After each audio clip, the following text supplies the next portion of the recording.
Live. Hello, everybody. Hey, Brian. Oh, hey.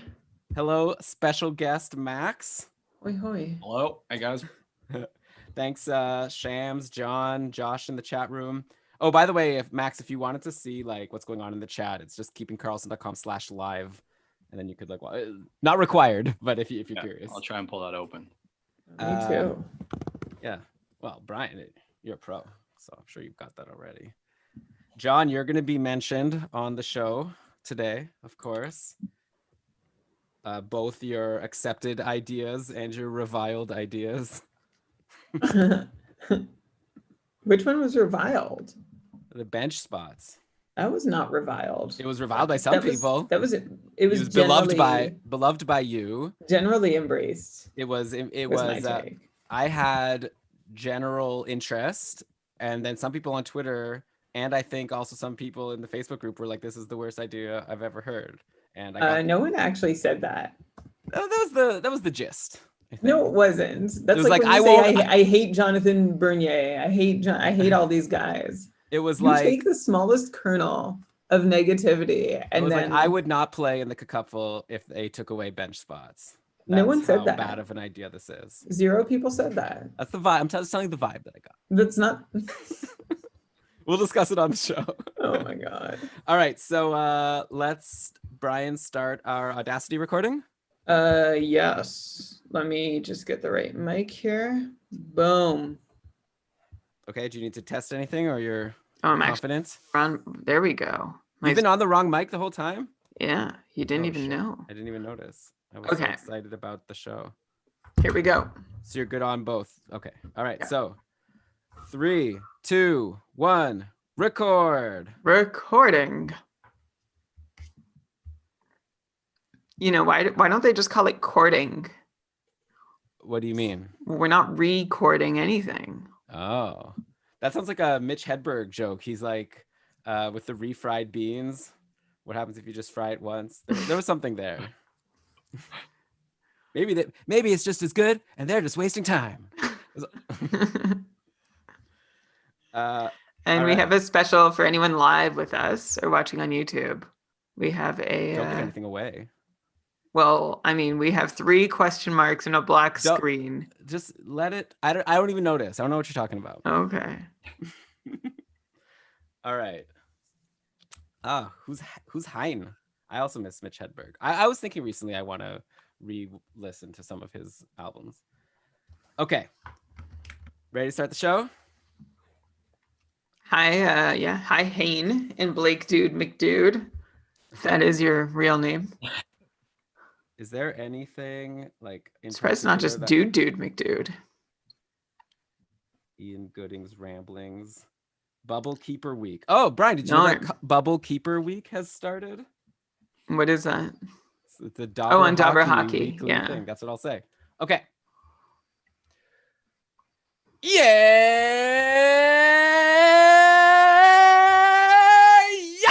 Welcome everybody to another episode of the Keeping Karlsson Fantasy Hockey Podcast, the longest running fantasy hockey podcast in the world, hosted by 2 guys. Oh, I didn't think about what it was going to be. Shit. I was so excited I didn't even think about my line. Any ideas, Brian? 2 guys. What are we doing this week? 2 guys who commission. Think they know how to design. Okay, yeah. Who commission the best and biggest fantasy league in the world. Yeah. Well, I try to make it more like self-deprecating, but okay, I got okay. 2 guys who think they know how to design a good fantasy league. We'll let the listeners decide. I am your host, Elon. No, Vad. Well, I was ready to interrupt you, and you could just keep going with it. Okay, fine. I'll start from the beginning. Let's just start the whole show. Oh my god. Okay, start the whole thing. No more edits the rest of the way. Made stuff here. I love it. Sorry, Max. You're seeing behind the scenes. Not good. Okay. Yes! Welcome everybody to another episode of the Keeping Karlsson Fantasy Hockey Podcast, the longest running fantasy hockey podcast in the world, hosted by 2 guys who think they have a pretty good idea about how to design a fantasy league. I guess the listeners will decide. I am your host, Elon Dubrovsky, and with me, as always, is my co-host and very good friend, dare I say best friend, the fantasy hockey robot himself, Brian Kalm. Thank you, Elon. You are my best friend too. Aw. I just feel the pressure to reciprocate I right don't now. believe But thank you for taking that leap and going first. It's really nice to be here with you, even though you already have me shaking my head. The guys who think they've designed the best fantasy hockey league in the world, Elon, 250 players annually can't be wrong. Like a couple, like I don't think there's any debate. Nobody has told me that there is a better league out there, so there just must not be one. Like a couple is the best and I think biggest ongoing fantasy hockey league, and we can't wait to spend the next like 4 hours talking about it. You know, Brian, we should tell the listeners. One time, Brian actually messaged me being like, I want to message Guinness World Records and submit that we have the biggest fantasy hockey I league in the did. world. I Yeah. actually did it, and I was going to give you the certificate. Except they for the- like quickly declined. it was not quick, and it cost me $5. So I sent you the email, and know that it was a cheap birthday gift to at least show you that I tried. I Guinness, appreciate that. if you're listening, let's get in touch. I'm Let's sure go. we can work this out. All right, so let's give the summary of what we're talking about here. We run a league every year with the listeners, patrons of Keeping Karlsson, called the Keeping Karlsson Ultimate Patron Fantasy League. We've been doing it for 5 years now. We're going into year number 6, and in this episode, we're going to talk about league design in general, talk about all the decisions we made in designing the rules for the Cupful, which is the acronym for the Keeping Karlsson Ultimate Patron Fantasy League. So from now on, we're just going to call it the Cupful. And yeah, we're going to have some debates along the way. I think it's going to be a lot of fun, and hopefully this will be a good primer for anyone thinking of starting their own fantasy league. We've got a special guest joining us to start the show. One thing that people may not realize, or maybe they do if they've listened for a while, the Cupful is, like Brian said, 250 people. We're not all playing in one league. That would be insane. The rosters would be very, very deep. No, it's multiple divisions broken up into multiple tiers. And how it works, you start at the bottom tier when you join, and then every year that you win, you're moving up slowly but surely. We'll talk about that a little bit later. And eventually, there's only one division in tier 1, and there's only one person who wins tier 1 every year. And with us on the line is the reigning tier 1 ultimate champion, Max Fredrickson, who ran the team Dirty Mac all the way to the President's Trophy, and then the season got canceled, so that was it, and he ended up being the winner. Welcome to the show, Max. Hey guys, how's it going? It's going so good. And Max, you're talking to us from an island, right? Like this is what like a Cupful winner life is. You're on your own private island, super Not posh, bad. like all this fame and fortune that's come from winning the Cupful. Yeah, I'm here on Galliano Island, just off of in the Gulf Islands, off Vancouver Island. From Victoria though, so just here with my family for the weekend. Sounds like, so why are you wearing Jets gear? You're not a Canucks fan? Because I am a Jets fan. All Huge. right. Think that Connor Hellebuck could have another Vezina winning year next year, or are you concerned? I sure hope so. I mean, they got to get some defense in front of them though. Yeah, he might need to. Okay, so Max is here, and we just thought to start the show, we'll get Max to give us some lessons and some advice as an ultimate champion. We have a former ultimate champion on the call here, Brian Combe, who was the Cupful ultimate champion a couple of years ago. And don't you forget it.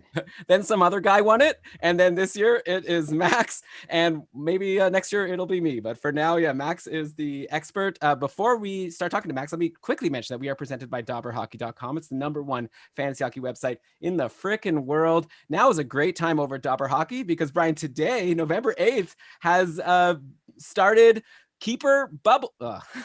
Today, November 8th, is the start of Bubble Keeper Week, where every single day of the week, Ian Gooding and the crew over at Dobber Hockey are writing really interesting articles about different players who you're trying to decide, oh, is this person worth keeping? Are they not?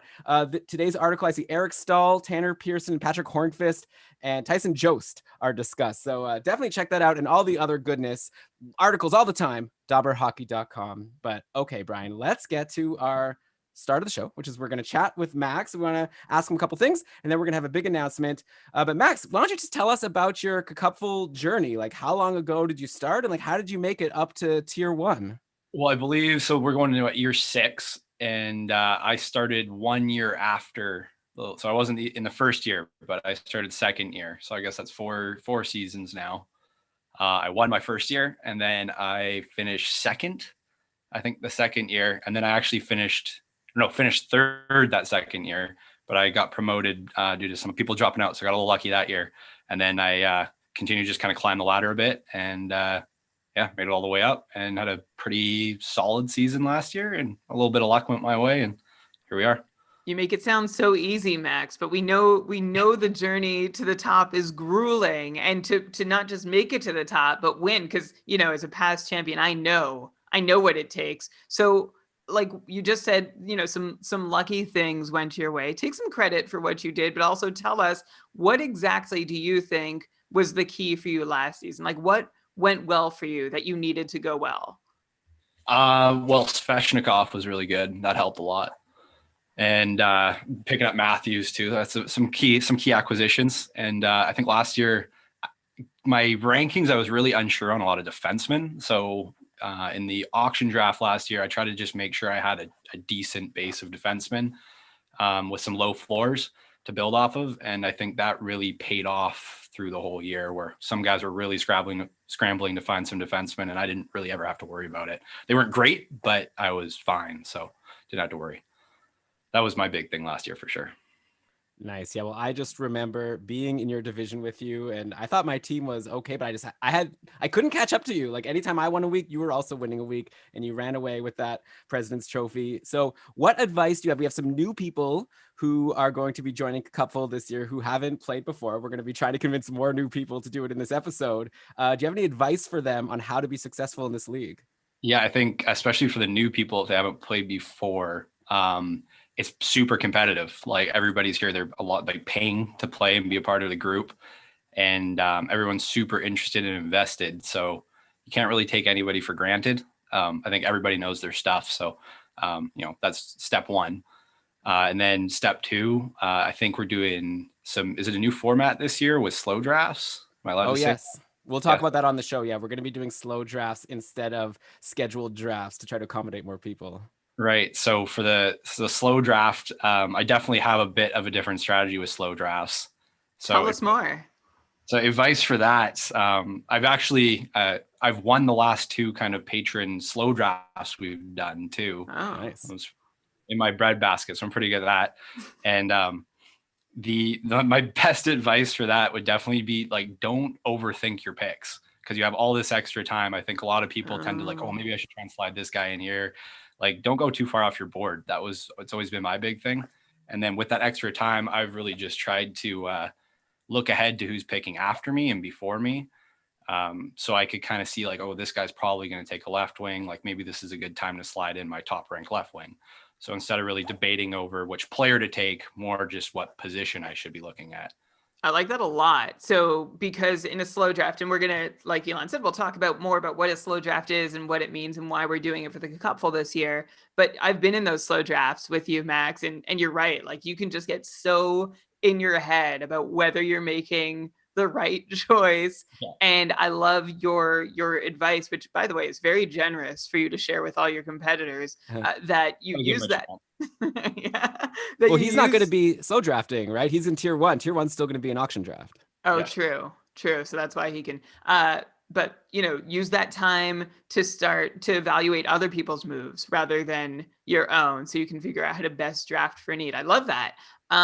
So Max, thank you for sharing your Cupful story with us, giving our listeners some advice about how they too can be a Cupful ultimate champion like you and I. And this year, we're actually starting a new tradition where, as the last year's winner, you are the one who gets to officially announce that Cupful registration is open. And then you're going to ring a bell. It's going to be a lot of fun. So as you're going to be the inaugural Cupful bell ringer, here we go. Max, registration is open. Make it official, please. Well, first, I just say thank you for the honor and for being the first. So with the power invested in me, I hereby do declare this Cupful. Ladies and gentlemen, what? It's the reigning, defending, what is happening? Undisputed fantasy hockey streaming champion of the world. How do people sneak into Zoom? The stream. That's what the heck? That's Dave Benton's music. Is that Dave Benton? What the hell? What's going on? Who let him in here? Hey, thank you to my advocate, Bruce Buffer, for the introduction. Hey, cut his mic. But I am someone who needs no introduction. My name is Dave Benton, and I am not only the greatest Cupful player of all time, but also the true reigning Cupful champion. So you guys can stop with all the jokes now, but I, as the true Cupful champion, am here to fulfill my duties of declaring the season's going to be open now and whatever. So whoa, hang on. What makes you the true Cupful? Yes, you won in 2018-19. I won in 17-18. We're old news, man.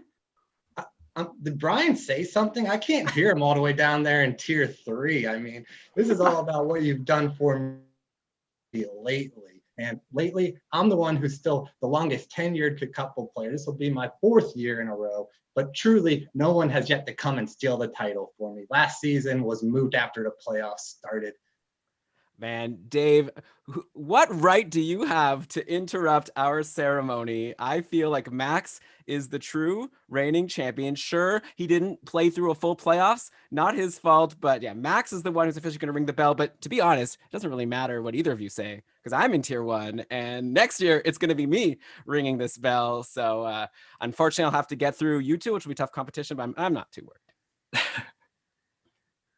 No, I mean, hey, and it's a great honor, Max. You're going to be a footnote in history of the greatest Cupful player ever. Yeah, you won the President's Trophy. That's incredible stuff. Well done. But, yeah, well, I'm willing to take the asterisks on this year not being able to finish out the finals, but we have one more season to really come back at this, and I'll see you here next year. Oh, I look forward to beating you. I'm going to beat Elon. I mean, yeah, Brian at least won a championship. I mean, so he may be a has-been, but Elon, you're a never was, okay? I knew when to step aside, Dave. I knew when to step aside. You got to make room for the current reigning champion, Max. Sure, the pandemic happened, but that's not his fault. All right. Hey, I told my guys to take off the quarterfinals. I knew the Coco was coming. I didn't want any of them to catch the COVID. And so, I mean, I would have been right there in the semis with them had I not been a truly humble manager and was putting my team's safety first. I have a question. So this fun little bit, did anyone actually bring a bell? Does anyone actually have a bell? No, you're going to play a bell. I have a beer. All right, let's open the beer. There it is. The Cupful registration is open. Who's going to win tier 1? Is it going to be Dave? Is it going to be Max? Is it going to be myself? It will be Brian. No, not Brian. Is it going to be Ben or Lewis? Like lots of exciting names. And yeah, thank you, Max, for coming on the show. Nope. Dave, please do not interrupt episodes of Keeping Karlsson in the future, but also people should definitely check out Dave's stream scheme when the season begins. So yeah, thanks so much for joining us, guys. Great, no problem. Thanks for having me on. Thanks, guys. Dave, good luck next year, buddy. Good luck. I'll get you both in 2021-22. Look out. Great. All right. That was a blast. Well, yeah, Thanks, guys. Elon's going to make it sound even more magical. We'll see. We'll see what I can do with that. No, it was good. No problem. Thanks, guys. Awesome. Thank you, guys. Okay, thanks so a lot, much. Congrats Max. again, Max. Talk to you later. Talk to you later. Thanks, Dave. Okay. Now we got to do a show. Get the hell out of here. He's sticking around, just muted. Okay. No, he's not. Okay. What the hell, Brian? That was crazy. But okay. I think that we're back to just the two of us on the call. So now we can move forward with the plan for the show, which is to discuss league design. Are you okay right now? I'm still shaking. I don't expect we'll have any more unannounced interruptions. I'm not surprised that Dave would try to pull a stunt like that, but good on Max for holding his ground. Yeah, for sure. And yeah, tier 1's going to be lit next year, but all the tiers are going to be lit. But okay, enough like promotion. So the point of this show is to talk about league design. So yeah, we're just going to kind of go through a bunch of the decisions that we had to make in order to design this league, and we can debate and discuss some of the decisions that you may want to make when designing your league. So I guess to start, let's go to the scoring, because that's obviously a big part of fantasy, and like the big decision there. Did you talk about like the basics of how the good cupful works? Why'd you skip ahead to scoring? Because I thought, I don't know, I made an executive decision. I did. I think like one of the funnest things is. Well, I just feel like we've been talking about the cupful for so long. Let's just go quickly. All right. Give it to me. I'll do it in 45 seconds or less. Okay. You mad? All right, let's go from just the You're end you're of the- feeling self-conscious. No, it's fine. Okay, so let's go from the end of the call again. Okay, or Okay. I guess. Okay. Just move on straight from the call. Don't even throw to me.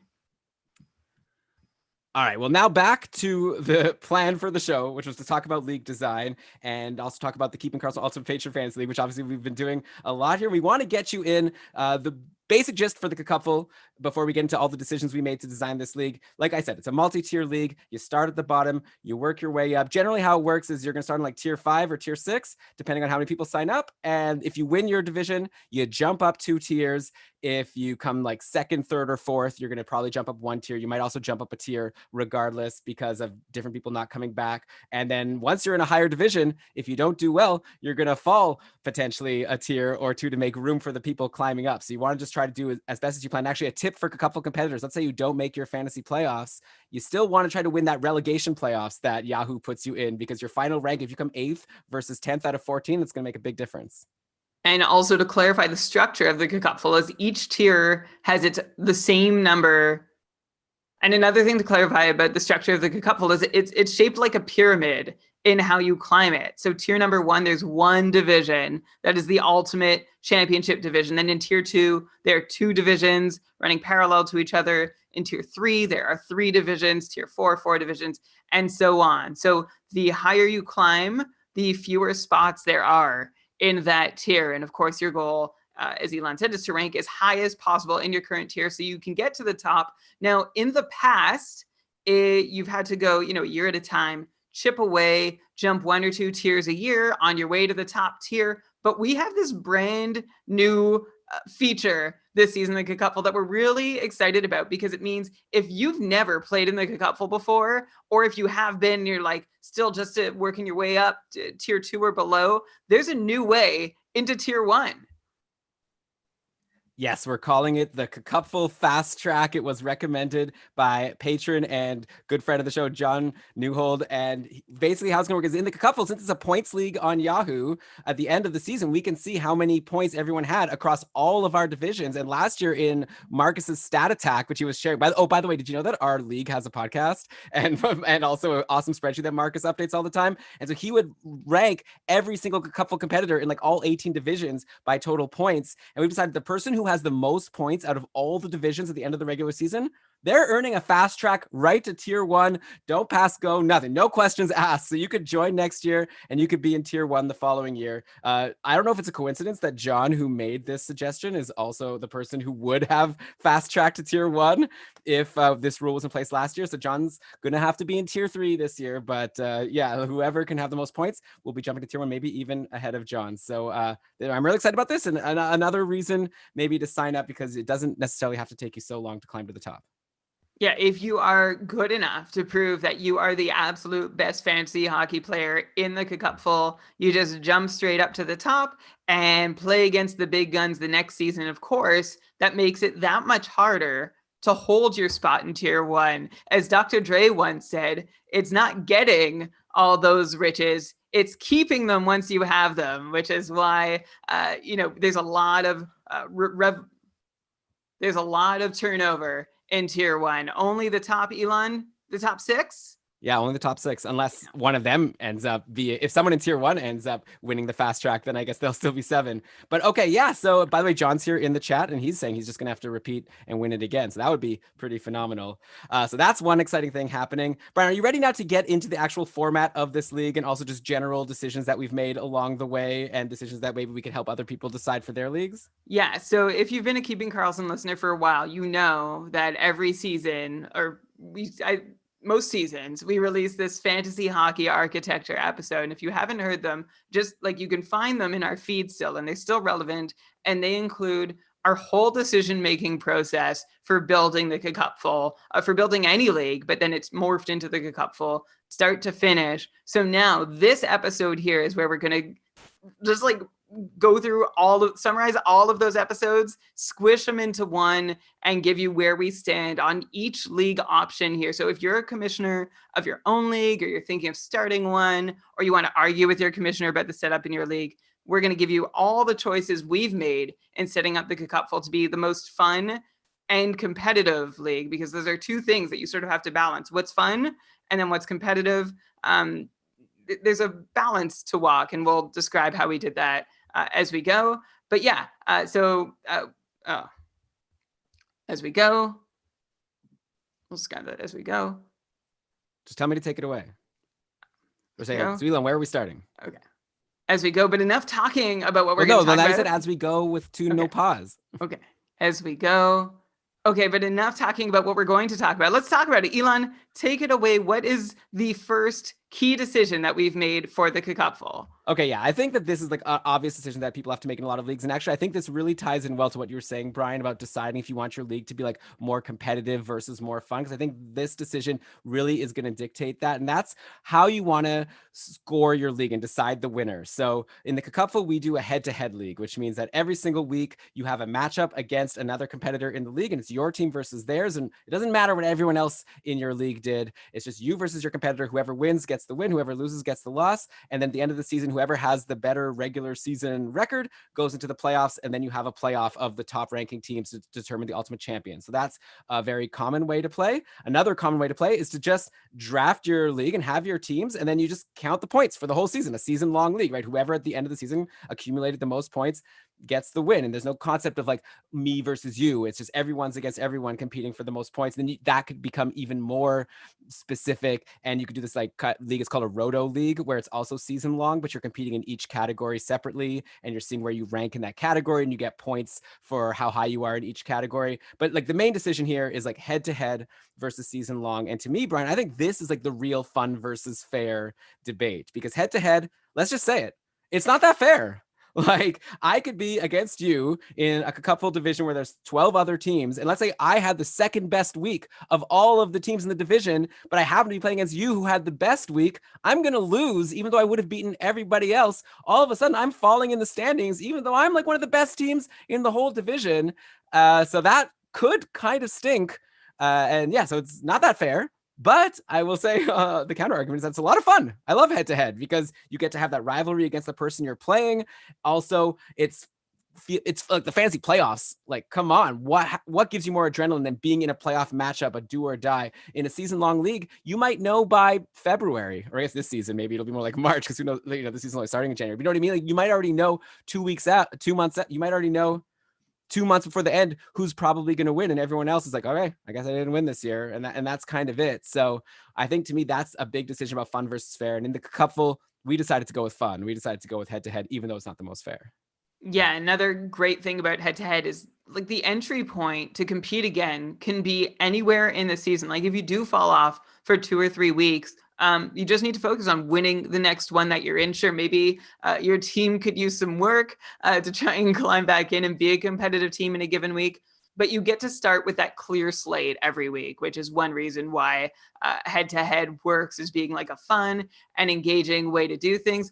Also, it lets you really focus in, like Elon, you mentioned the rivalry aspect. It also lets you focus in on your opponent's team and getting to know who their players are. It gives you a whole new set of specific players to watch when you're watching games and checking box scores, which is fun. And also to try and predict and outmanage one specific manager. You know, like teams watch tape on one another. You try and watch tape on your fantasy competition instead of focusing on all like 11 or 13 other owners at once. You just focus on this one and hopefully have a really good time doing it. Yeah, or have a terrible time when your opponent has Mika Zibanejad and he scores 4 goals. Oh my like, God. Oh, I hope my opponent's not the one. Oh, gosh darn it. Yeah, so that's it's a just how it blast. feels a lot, right? Especially in a head-to-head league that's where it comes up that, oh man, if I was against anyone else, I would have been fine, which is why I advocate like the next step from head-to-head that I would love to do. It's just not a feature offered on any fantasy platform right now, is this matrix setup that you might have heard me talk about on the show before, where essentially every week is a head-to-head competition against everyone. So everybody whose score you beat, you get a point from. Everybody whose score you don't beat, you take a loss from. And that's just a way to, like, it takes out sort of the direct rivalry, but there's still going to be managers who are like just above and below you in the standings that you're really focusing in on. But that also lets you take full credit for how well your team did. So let's say you finish in a normal head-to-head setup, you have the second highest point total in your division, but you happen to play the team that had the first highest point total. In this matrix setup, you wouldn't just get a loss. You would still get credit for all the teams below you that you beat. There's also a setup for this where like you choose the average or median points scored, and you have like a matchup against that total every week. So every week is 2 matchups. The first is against your direct opponent, and the second matchup is against the division average for the week. So that way, again, you can still take credit for being awesome, even if you just happen to run into the hottest team of the week. Yeah, I think that both of those ways are pretty cool. We have had patrons that have told us they play versus the median. I don't think I've ever heard anyone actually say they've played this matrix format, but theoretically it shouldn't be too hard to do, right? Like it's not offered on Yahoo, but you can keep track on a separate spreadsheet, and just every Sunday you can still like see who beat who. And yeah, that's a nice way where you could still keep the excitement of fantasy playoffs, and you could still keep the excitement of like Sunday. Like I didn't mention actually one big pro of head to head is like I love how every Sunday and sometimes Saturday, if it's a really busy schedule, like it's so exciting because it's like, it's going to come down to that last goal, while in like a season long league, maybe like the last day of the season might be very exciting. But before that, it's just sort of like, you know, you're cheering for your players, but you don't have that like real do or die feeling. So yeah, if any software was to offer like the matrix or the median option of adding more matchups in a head-to-head league each week, I would definitely consider trying that for a couple. But for now, we're just doing regular head-to-head. But yeah, if you're playing for like a lot of money, and if it's like a very serious league, then I would not recommend head-to-head. I would recommend doing like a season-long like roto league or something, because that is the most fair way to determine who's like the most deserving winner. Yeah, to be clear, the format that we both endorse for the most serious competitive league is roto. The pitfall with roto, though, is you can fall out of it so quickly, and it's really hard to climb out of that. So in any roto league I've been in, it feels like the bottom 2/3 of the league are not even bothering to pay attention by, say, the second or third month of the season. It's really hard to keep all managers engaged, and all managers really need to be engaged for a roto format, because you really do get points based on how you compare and stack up to every other manager in the league. So if 7 of them aren't paying attention, that's bad. I'll be honest, Brian, I think that's like still better than having a manager not engage in a head-to-head league, right? Like at least in a roto league, if like 7 people stop paying attention, so fine, everyone gets an equal advantage of ranking above those 7 people. And head-to-head, it actually really stinks when you have inactive managers, because you could just have bad luck where like one team happened to play that inactive manager like before they became inactive and had a competitive matchup. Then later on in the season, other people got the advantage of playing that manager that stopped playing. So inactive managers is like annoying in all situations. I actually think that's another point in favor of roto, is it better handles people not playing, because whatever, they'll just stop accumulating points. Who cares? But it's not just about whether the inactive managers are scoring points. It's about what they're doing with their rosters. Like you want the highest number of managers engaged through the whole season to simulate like the proper player pool. If half your leagues checked out, the battles for free agents and trades are just not there. But to put a cap on, I'm not making the argument. I can tell you want to move on, but we also, and we'll get to this later, in like a couple, we pay really close attention to inactive managers. Like this is a hallmark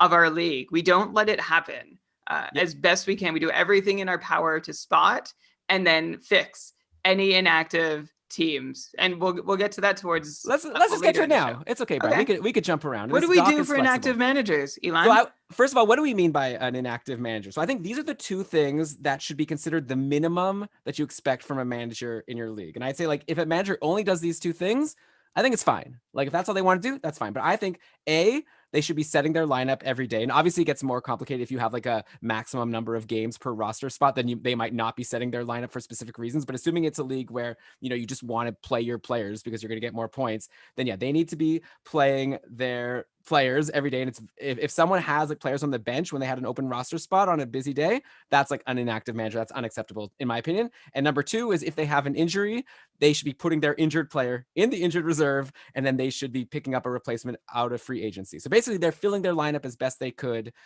every day. Like they don't have these like misses of just empty spots that could be filled. I feel like that's what you need. Like if they don't want to trade, if they don't want to like be active in free agency, like that's their decision. But I think that those are the 2 minimum things. Yeah, like a couple, that's what we're looking for. And like Brian said, we've tried to like find these inactive managers. And I want to, by the way, point out, if anyone signs up for the cupful this year, and then let's say you realize a couple months in, man, I maybe shouldn't have signed up for like 10 leagues this year, or like Drop the other 9. Well, yeah, that's what my Elon's first. saying. That's my first suggestion. But like, if you decide that you've lost interest and you don't feel like managing your team anymore, please just let us know, and we'll find a replacement. Like, I think it's like just common courtesy, as opposed to just stopping to manage your team. Then I have to sort of notice, oh, I think this team's inactive. Then I email. Then I like wait a few days because I don't want to be rude. Elon, I know this is a pet peeve of yours. Well, no, I'm giving general league advice. It shows how much attention and care like you and we pay to whether managers are inactive or not. But yes, as a commissioner, everybody, for Elon's sake, please tell your friendly neighborhood commissioner when you are going inactive, even if it's like for a month. Like, you just need a month. Take some time. The communication is key. Yeah, and I mean this not only for the cupful, right? Like, I think in anyone running your own league, try to stress that to the people in your league. Like, tell them it's cool. Like, be the good cop. Say it's fine if you don't want to play anymore. Just let me know so we can find a replacement. And in the cupful, actually, one new thing we're doing this year, Brian and I in the previous years have just tried our best to look through every division and kind of also depend on people to sort of tattle if they notice someone in their division that's not being active. But that's not that great, just because if someone's playing against someone inactive, it's kind of not in their interest to let us know, because then like I'll go and start setting that person's roster or something. Maybe they would like to have the free win. So this year we're actually going to be asking for volunteer like co-commissioners to help spot check things for us. And so that's in the registration form. It's optional. Like, if you want to sign up to volunteer to be a co-commissioner, then that's the main thing we're going to ask. It's just, people that are paying attention, looking for inactive managers. Yeah, that's a big part of it. That might be actually one of the biggest parts of fantasy, is just keeping your league engaged. And we're lucky with the cupful that usually like by a couple months into the season, we have a bit of a wait list going of people that missed being able to join but still want to play. And so yeah, it's great. All right, you don't want to play anymore? Great. We'll just pop someone else to take over your team. Yeah. What's so funny? No, it just makes everyone sound so disposable. But no, it's a courtesy that we offer anybody who needs to step out, and also to all the managers who are active. You want the free agent wire active. You want things moving. You want people responding to trade requests. But as Elon said, you just need to be doing the essentials, managing your IR and setting your lineup daily. That is what anybody in any league should be doing, and that's like sort of the baseline we set for the cupful. All right, so let's talk next about the draft. That's a big part of fantasy. You gotta have a team to get things going, and then you have all the excitement of free agency and trades, and we'll get to all of that. But first, you have the draft. And Brian, I'm going to be honest. Like, I'm going to say it. There's two main types of drafts: a snake draft and an auction draft. So a snake draft is where you take turns picking. It's called snake because often the most fair way to do it is sort of, if there's 14 people, then the first round is 1 to 14, and the second round's 14 back to 1. So those people at the end get 2 picks at the end and start of each round. So then you just each take turns picking, and once someone's taken, obviously no one else could take them. That's a snake draft. We all know that. And then there's a fancier. I don't even want to say fancier, but like sort of a more fancier, a more exotic type of draft. I guess more advanced leagues tend to use. Like, if you're just starting a league with your office, you generally won't do an auction draft. But yeah, the auction is like, people take turns nominating a player, and then once the player is nominated, then everyone could bid. Everyone has a budget, $260, let's say, and then you're like bidding, and whoever has the highest bid gets the player, and you keep going until every single team is filled. And obviously, you can't bid higher than your budget. And they're both, in my opinion, up to you, Brian, if you want to have this debate. I personally don't really want to have the debate of which one is better. Okay, great. I'd say they're both fun. They both have their pros and cons. Some people claim that auction draft is like the only real way to play, and if you do snake drafts, then who says that? I've seen it on Twitter. Nobody says that. Okay, good. So maybe I'm just making a straw man here. I think they're both good, and I think they both have pros and cons. And I think it's up to you to decide and discuss with your league mates what you want to do. Yeah, I'm glad we finally have a truce on, like, your team snake and I'm team auction, but we do recognize that there are pros and cons, because the thing about auction that I like is that anybody can have first overall pick, right? If you're in a snake draft, there's more or less a script for the first, I don't know, say round for sure, then maybe a couple more after that for the general order players go in. So your draft position automatically determines what the core of your team looks like. That's why I prefer auction, where you can just bid on guys as you wish. Elon, you have your hand up. Well, I was going to give a pro for snake also, and a con. I want to make my pro now. Since you brought up one, and I'm not going to argue with it, so then I get to say one, and you're not allowed to argue with it. This is the most tense truce that's ever been made. I'll just say, like, yes, what Brian said is true, that everyone has the same opportunity to get every player. I would say a pro of Snake over auction is you actually get to pick if you have two players that you can't, that you're like want one or the other, you get to actually decide which one you want. Because when your pick comes and there's like two defensemen on my radar, I'll pick the one that I want because it's my pick I could take. With an auction draft, I feel like there's this one this is the main thing that kind of makes it hard for me. And obviously it's part of the strategy, but it's like, if let's say there's two defensemen that I want left in the draft, one of them is up for bid and the bid is at like $12 and I have $20 left. It's like, should I bid 13 or should I wait and hope that the other guy is going to be available for cheaper? And there's no real way to know. And if I don't bid and then the other guy goes for more expensive than I can afford, all of a sudden I got neither. While in a snake draft, at least you just get to rank your players by how good you think they are. And then you pick the one you think is best, which is, I guess, but again, it's up to your taste, right? I think my favorite part of fantasy is to like rank players and like kind of decide which player I think will be better and then take that player. Auction drafts have this whole understanding of the market and all of that, which is for sure a lot of fun. No question. Right. There's this game within a game for an auction draft where the market's being set and you're adapting to it. And you don't, and actually the example I can give a concrete example of the pitfall you just mentioned about not knowing if there are two defensemen left. We're doing this slow auction experiment with Steve Laidlaw. It just ended. And in it, I knew there were I had a budget. I had saved $30 for a top end defenseman, and Darlene and Tyson Barrie were the only two guys remaining that I would have considered spending it on. So Darlene goes up and I'm like, okay, if I don't go big on Darlene and then I miss Barrie later, I'll be mad at myself for not going big on Darlene. So I put $30 down on Darlene, and then like several rounds later, Barrie finally gets nominated and he goes for 10. And I would have much rather had Barrie at 10 than Darlene at 30. And that's a bummer. And Elon, that would really bum you out. I get it. There's that whole game within a game in an auction draft that you feel isn't totally connected to fantasy. It's not part of the essence for you. But I should say a counterpoint, which John brought up, which is true, is like in a snake draft, there's no chance you're going to get Barrie and Darlene, because if they're the top two defensemen, you have one pick and then you're waiting a while, probably you'll pick one, someone else take the other. Theoretically, in an auction draft, you could get both. If you're willing to spend the budget, you could have Barrie and Darlene if you have enough left. So yeah, again, like we don't need to have a debate. We're not even debating. We're just discussing. And there's pros and cons. We're trucing. Yeah. It's a very peaceful conversation. So in the Cupful Tier 1 auction drafts every year, that's how we sort of up the competition level and intensity of the Tier 1 draft. But this year, every other tier is by default going to be doing a slow snake draft, which is amazing. We've discovered these over the last couple of years, Elon. We've run a bunch of fun ones with our patrons. As Max mentioned off the top of the show, we run a bunch through the summer. And Max seems to come out on top somehow of several of them. But Ryan, let's back up for a minute. The main exciting thing that happened this summer related to slow drafts was the Keeping Karlsson playoff pool, where we slow drafted every single round of the playoffs. And yours truly won. So stop giving Max credit. That was me. I'm the expert of slow drafts. Okay, but what we need to do is zoom out for a second and explain what the heck is a slow snake draft. Yeah, I'd be happy to explain. It's basically the same as a regular draft, right? We're going to have the draft order. Everyone's going to take turns picking. The only difference is instead of scheduling, we're going to do this draft Sunday at 1 p.m., be there or you're auto drafting.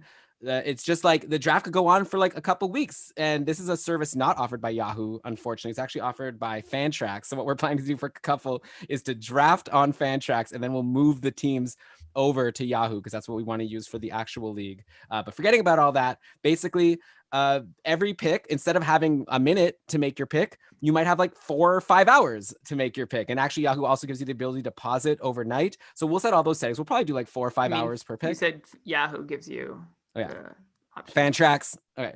Also, it's convenient. Fantrax gives you the ability to pause it overnight. But yeah, we're probably going to choose around 4, 5, 6 hours per pick. We could maybe change it during the draft. Obviously, we need to make the drafts finish before the season starts. We're planning to start them all around 2 weeks before the season start. And yeah, so it's like when it's your pick, you get an email saying, hey, it's your pick. And then you can take your time and think about it and pick who you want. And if you're busy, if you're at work and you could, take an hour, take 2 hours, we're going to ask that people try to put in their picks as fast as they can. And there is the ability to set an auto draft. Like you could set your queue and you could tell tell Fantrax, please take this guy at the top of my queue if he's still available right away. And that's obviously a nice thing you could do. But yeah, it's just a nice way because with the couple, we have listeners from, all over. We're very excited about it. And sometimes we've had people being forced to draft at like 4 a.m. or 3 a.m. because of the time zone that they're in. And that's not very nice. And also we've had people have to miss their draft because it's hard to coordinate 14, strangers amongst themselves, like to all be available for a draft. So all that coordination goes out the window. And now we can just focus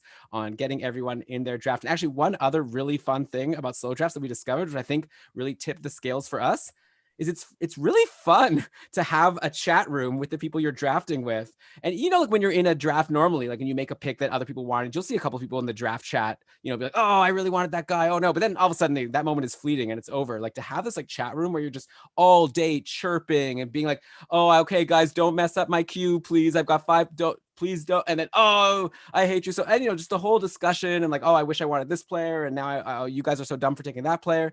It's just like, it's a really fun way to build league camaraderie. So like by the time the season starts, you'll have already been having like 2-3 weeks of chatting with your league during the draft. And I think that will lead to really fun discussion and trash talk and all of that during the season. Yeah, and really getting to know your head-to-head opponents well. Like you really get the chance to see how everybody else is building their teams and get to focus on the bigger picture. And like Elon said, you get to know who you're playing with so that when it's actually time to go up against them, so I know this person. I remember them. We chatted about this, or we argued. Like it's a really nice way, as Elon said. Like we discovered it. I did my drafts for the patron playoff pool in parks. Like I was standing around a park while my kid played, and I was just like, flipping through the players on my phone. And it's a nice summer memory for me. So I like that you can sort of drop in and then tune out when you need to, but drop in for your draft when it's time to pick or just to see what else is happening. So again, a slow snake draft, same as a snake draft, but not everybody has to be there at the same time. So yeah, don't worry about drafting at 4 a.m. your time. Don't worry about drafting from your best friend's wedding. You don't all need true to find, stories. Yeah. So like we've had some really funny couple draft stories. We're going to lose those with this change. So, but I think it's going to be worth it so that everybody can be there to draft. And it's just a nice drawn out, like the draft is one of the most fun parts of the year. And I don't think making it a slow draft instead of a fast draft changes that at all. Yeah, I guess there is one con that we discussed, and obviously nothing's perfect. But yeah, one thing that could sort of make things weird is like, let's say the draft is going and then like some big news item comes out like after 5 or 10 rounds that really affects the value of a player. Like let's say all of a sudden we're seeing in training camp that Kyle Turris is on the top line with Connor McDavid and like crushing it. And so all of a sudden, like whoever has the next pick, that news story came out, or it's like they're watching the game happen and then they're like, oh, I'm going to take Turris. And then it's just happened to be lucky that person happened to, have their pick when this news came out. Or let's say like, remember that this news that just came out that Ben Bishop is going to be out for 5 months. Imagine if that happened in the middle of the draft and all of a sudden now the person who's picking next was like, yoink, Hudobin, I'll take him. Now all of a sudden he's a starting goalie on Dallas. So that could happen. And I guess it's just going to be part of it. I guess, Brian, you have a counter argument for why it's maybe not so bad. Yeah, I'll just say the flip side of that. Like for sure, someone could get really lucky with a piece of news dropping just in time for a pick they're about to make that either warns them about a player who's injured or out, or gives a really positive review for a player who's still on the board and you weren't sure about. But the flip side of that is, let's say in Elon's example, if you did already draft Ben Bishop and you find he's injured, well, you're still in the draft. The draft hasn't ended. So you can actually work to compensate for that in real time instead of just being like, oh, crud, like the draft is already over. I need to go to the free agent pool where there's literally nobody left to replace Ben Bishop. So you can start making those on the fly adjustments because it's a slow draft and you have the time. Like, and I think like that's sort of the saving grace. It really will stink if you feel like you gotta, it's like the saving grace. Of course, it's not fun to see someone get an advantage because of news that broke during their pick, during their 2 or 3 hour window to pick. But you just have to be accepting the fact that that's going to happen and be ready to take advantage of it however you can, which is what I'm talking about when, you can use the rest of your draft to make up for that star player that might be injured. Yeah. And okay, one last thing I'll mention about the draft before we move on to some other league settings. In the Cacuffle this year, if you're not going to be in tier 1 and you're like, ugh, I really wanted to auction draft, we actually are going to have the option to potentially auction draft. So basically in the registration form, we have a question as part of like, do you want to do an auction draft? By default, it's going to be this like slow snake draft, but you have the option to select, yeah, I'm interested in auction. And if we could find 14 people in a division or in a tier, I should say, and then we could put them all in the same division. If we could find 14 people that are all interested in auction drafting, that we can get them all to agree on a time and all like basically give a blood oath to promise that they're going to be there, because having an auto drafter in an auction draft doesn't work very well. Like theoretically, we might be able to make it work. So if you really want to auction draft in couple, not in tier 1, it's possible. Say in your registration form that you're interested. And Brian said he's going to work hard to make it happen. Like he'll start a group chat with everyone who said that they're interested in a particular tier and see if they can work out a time. And I'm only going to accept it if all the 14 people have promised for sure that they're going to be there at that time. I don't want to hear about any auto drafting auctions. If you don't make it, if you promise and you don't make it, you are dead to Elon. Yeah. As a commissioner, he will never, ever forgive you or trust you again. You will fall so down far his patron power rankings, you won't even know what hit you. Your head will be spinning. Maybe we'll ask everyone to have a backup drafter that they give us the phone number for that we can bring in. Okay. Anyway, so let's go back to the next league setting here. So we talked about drafting. We talked about head-to-head versus season long. Let's go to another big debate people like to have, which is how we're going to score the league, not in terms of like throughout the season, but just on a given day. The two main options are you could have a points league or a categories league, and that's especially for head-to-head. So you can so for a points league, you're basically giving a point value for each of the different categories you want to track. So let's say a goal's worth 4, an assist is worth 3, a shot is worth 0.5. Like you just give each thing a value. And then anytime your player does stuff, you're adding or potentially removing points from your team. And that's a points league. And at the end of the matchup, it'll be like, I won 450 to 440. And so look at me, I won my matchup. Okay, that's a win. The other person lost. The other option is to have a categories league where, again, you pick what your categories are. You don't necessarily have to give them values. You say the categories are going to be goals, assists, shots, power play points, blocks, hits. And then in the weekly matchup, we're just going to keep track separately for each one. Who won goals, who won assists, who won shots. And at the end of the week, however many categories you win, that's how many like points you got for the week, like standings points. And so you could win 6-4, have a close matchup win, or you could win 9-1. And there's actually a difference there, as opposed to in a points league. That's actually maybe a pro for categories leagues over points leagues, is you could have a more like fine distinction between whether you won by a lot or a little and actually have it affect things. In a points league, you could win by 500 points or you could win by 1 point. And generally it's just a standings point either way. But yeah, those are the main two. And there's a lot of, maybe even more so than auction versus snake. I know there's a lot of strong opinions out there about categories versus points. Dave, who's on the show before, vehemently thinks that points are bad and categories are the only like smart way to play. Like that's the way to play fantasy. And then you've got like Dom Lucician, who we've had on the show before, who thinks that categories leagues are like jokes and that the only real way to play fantasy is a points league. And there's, Brian and I are more even keel. I feel like we both would agree that there's pros and cons for both, and maybe we could talk through some of them. I personally like them both. I don't mind actually playing in some leagues of one format and some of another in a single season. Yeah, it's like choosing, do I want the watermelon Jolly Rancher or the blue raspberry Jolly Rancher? It's like they're both good, and I know what I'm going to get from one versus the other. Doesn't mean I hate or am philosophically opposed to one because I choose the other. So that's how I feel it is between points and categories too.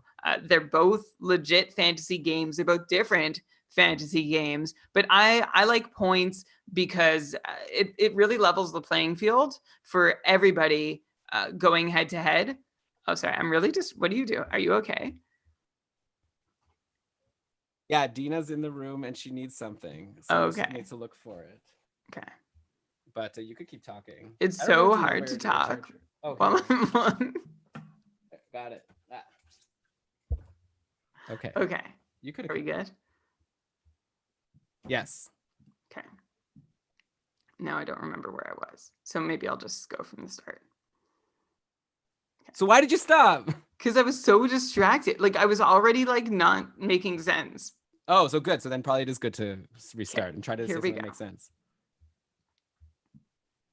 Yeah, this is like when you have a watermelon Jolly Rancher and a blue raspberry Jolly Rancher. And you can like both of them. Just because you choose the watermelon one doesn't mean you're morally and philosophically opposed to the blue raspberry one. And you know what you're going to get from each the watermelon and the blue raspberry. I'm taking this analogy too far already. But what I'm trying to say is that points and categories, both legit fantasy games, both fun fantasy games, they're just different flavors of fantasy hockey. And I don't think you can say that one is better or more legit than the other. It really depends on how you want to play. Of course, categories lets you work in manager mode a little more and really find your paths to victory based on, your team's historical output in each of the categories versus your opponents, and trying to target at the start of the week which categories you're going to win and making moves accordingly for those categories. I get that. That's a lot of fun. And that's how we started the Cupful. But what I really like about points is that every player is worth the same amount. I don't love that, I don't love the idea that, every player is worth the same amount. So it really is about how you project each player to perform. And if you're right about how a player performs, you're going to win your week. Versus in categories league, if you try and pick up a couple blocks one night and your guy who always gets 5 gets 0 and some random other guy gets 4. I don't know. It's just there's a whole lot of difference in what players offer in head-to-head leagues. I guess this is starting to sound like I don't like. Sorry, I blew it. Do you want to start all over again? No. Just do it just make it, maybe keep it shorter. Okay, I don't know, up to you. Okay. So where were you?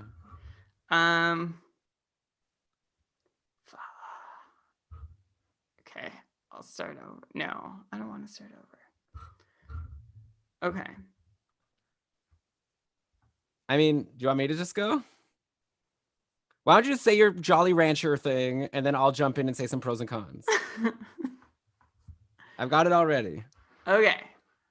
Why don't you just cut it there? Maybe maybe I'm taking this analogy too far, and then you could just jump in. You want me to go again? I don't know. Okay, maybe I'll do it again. Sure, do it again. Okay, I'll go again. Okay. Yeah, it's like a blue water. See, I'm already. Just let me go. I'll just go. It's over. We're killing the. You'll find a good. You'll find a good edit point. Sorry.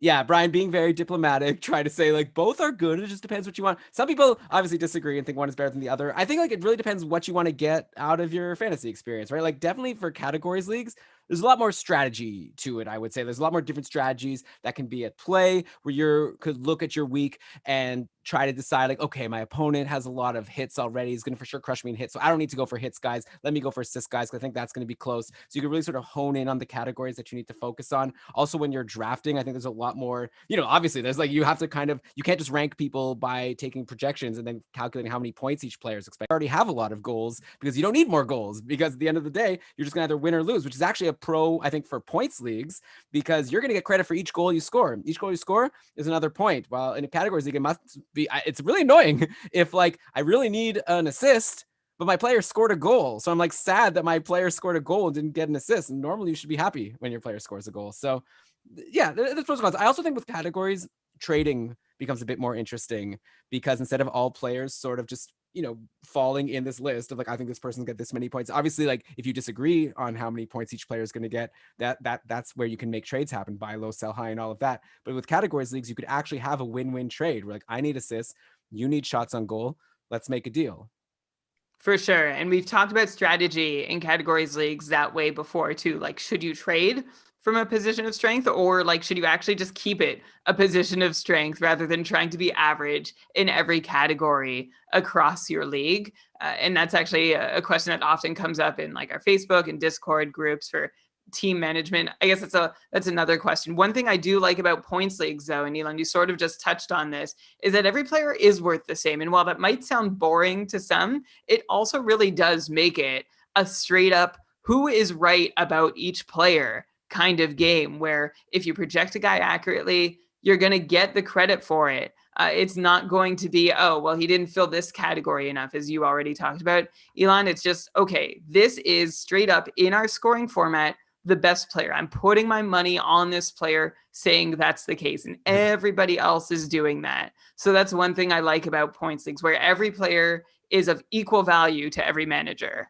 Well, not exactly, because you still have position eligibility. So maybe a center that Okay. gives you more points is not as You good as a know what- defenseman as fewer. yeah. But yeah, obviously I get what you're saying. But obviously I had to point that out because if I was listening to the podcast, that's what I'd be yelling Okay. at my phone. All right. Okay. So in the Cacuffle for this year, like Brian said, we used to do categories. Right now we're doing points. We're going to stick with points again for this year. Who knows if we will change it in the future. Alex is saying in the chat, categories is for fantasy noobs. So like I said, people feel very strongly about this.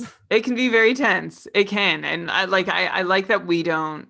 We feel for some reason the draft argument gets us going more than points versus categories. I think we really think both are legit. I don't think you can say one is more real than another. Like categories, you have more opportunity to outmanage. And get to know your opponent's strengths and your strengths and target categories right up the front of your week. It might make your week a little more dynamic, but in a points leagues, you're just constantly trying to put straight up the best team on your roster. So it's a fun, both are fun ways to play fantasy. I like watermelon Jolly Ranchers. I like blue raspberry Jolly Ranchers. There you go. Okay, so like I said, we're going to use points this year. And then obviously once you come up with that decision, then you have to decide which... Actually, wait, before I get to that, Alex is making a point in the chat room, which I've seen a lot in the categories versus points debate. And actually, I do want to address it. So he's saying any system that makes a single block to a single goal being equal, that's not good. That's basically, and I've heard that a lot. It's like the problem with categories leagues is, if you win blocks, it's the same as winning goals. And while technically that's true, I will say I have a counter argument for that. Because, well, first of all, you could just give your categories different weights. So if you wanted to, you can make goals worth more than blocks or whatever if you wanted to. But I don't even think you need to, because the thing with offensive categories is that they stack. So if you're designing your league properly, you're going to have goals like assists, power play points. I even like having points as a category. So if your player scores a goal, you're getting right away a shot, a goal, and a point. So like a player that's only good for hits, like a player that hits a lot, might not help you in anything else, while a player that is a good scorer is helping you in a bunch of categories. So that's why like the offensive players are worth more than the hitters. So yeah, technically I get what you're saying, that a hit can be equal to a goal, but not really. And also don't forget that players generally hit more than they score goals. So that's another reason why it's not equal. Like it's very easy to find hits in free agency if you're down in hits and you want to try to compete in that category. It's very hard to find goals because even the best players like Alex Ovechkin, he doesn't even score a goal every game.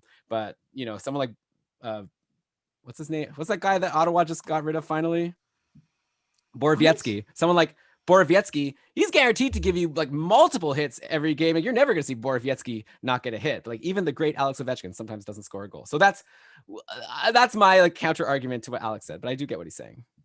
Me too. Okay. And since we've already you seem very defensive. Well, no, I just wanted to respond. If someone's making that point, I want this to be the comprehensive episode about league design, and I want, if someone's throwing out an argument, I want to address it. So okay.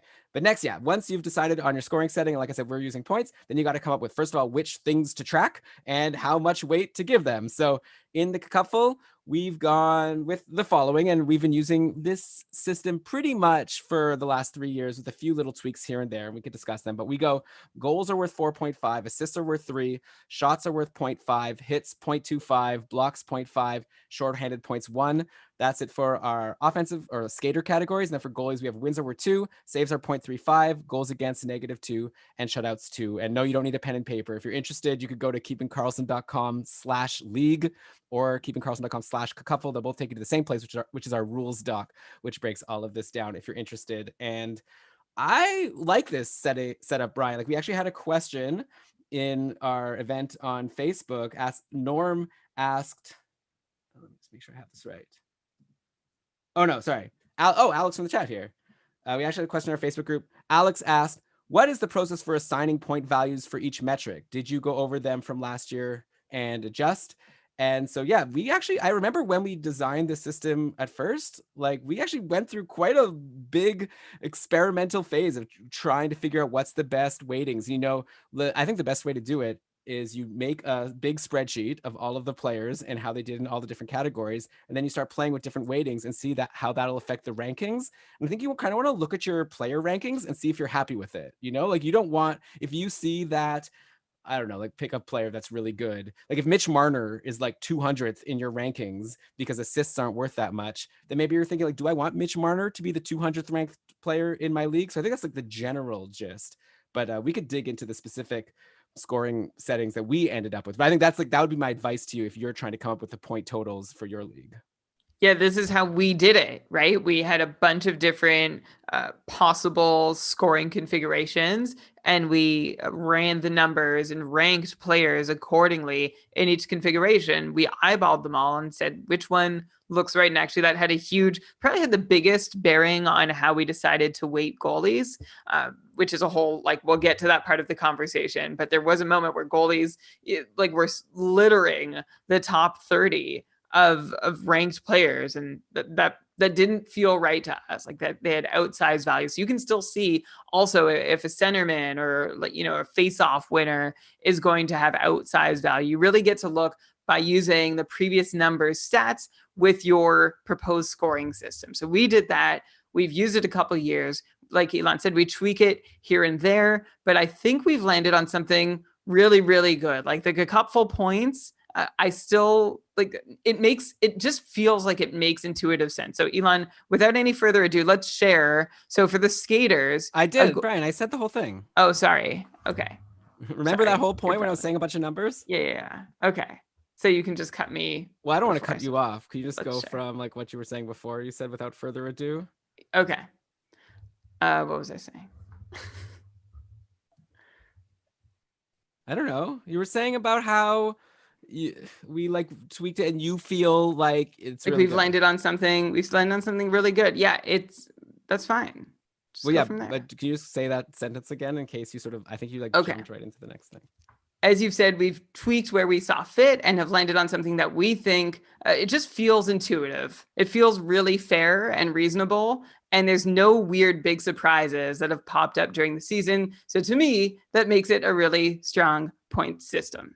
Yeah, I mean, I could break down a little bit how we came up with it. There was actually an article by Johnny Fantasy from back in 2015 that always really stuck with me. It was like called the Commissioner's Manifesto, and it was actually like a multi-part series. But like part 5 was called In Search of the Perfect Point Systems. You could Google that, or we could link to that in our show notes actually. And like he like did the research of kind of trying to figure out how common each thing is to happen. So for example, a goal happens approximately every 2 assists, which makes sense, right? Like every time there's a goal on the ice, usually one player gets the goal and 2 people get an assist. Sometimes it's 1. So what we figured is we wanted to have that a similar ratio. So that's why we have goals are worth 4.5 and assists are worth 3, because it was like that ratio was good. And actually we originally had it as 5 to 3, like 5 points for a goal and 3 points for assist. But then we realized you're also getting the points for the shot when you score a goal. So in general, a goal is actually worth 5 in our league because a shot is worth 0.5.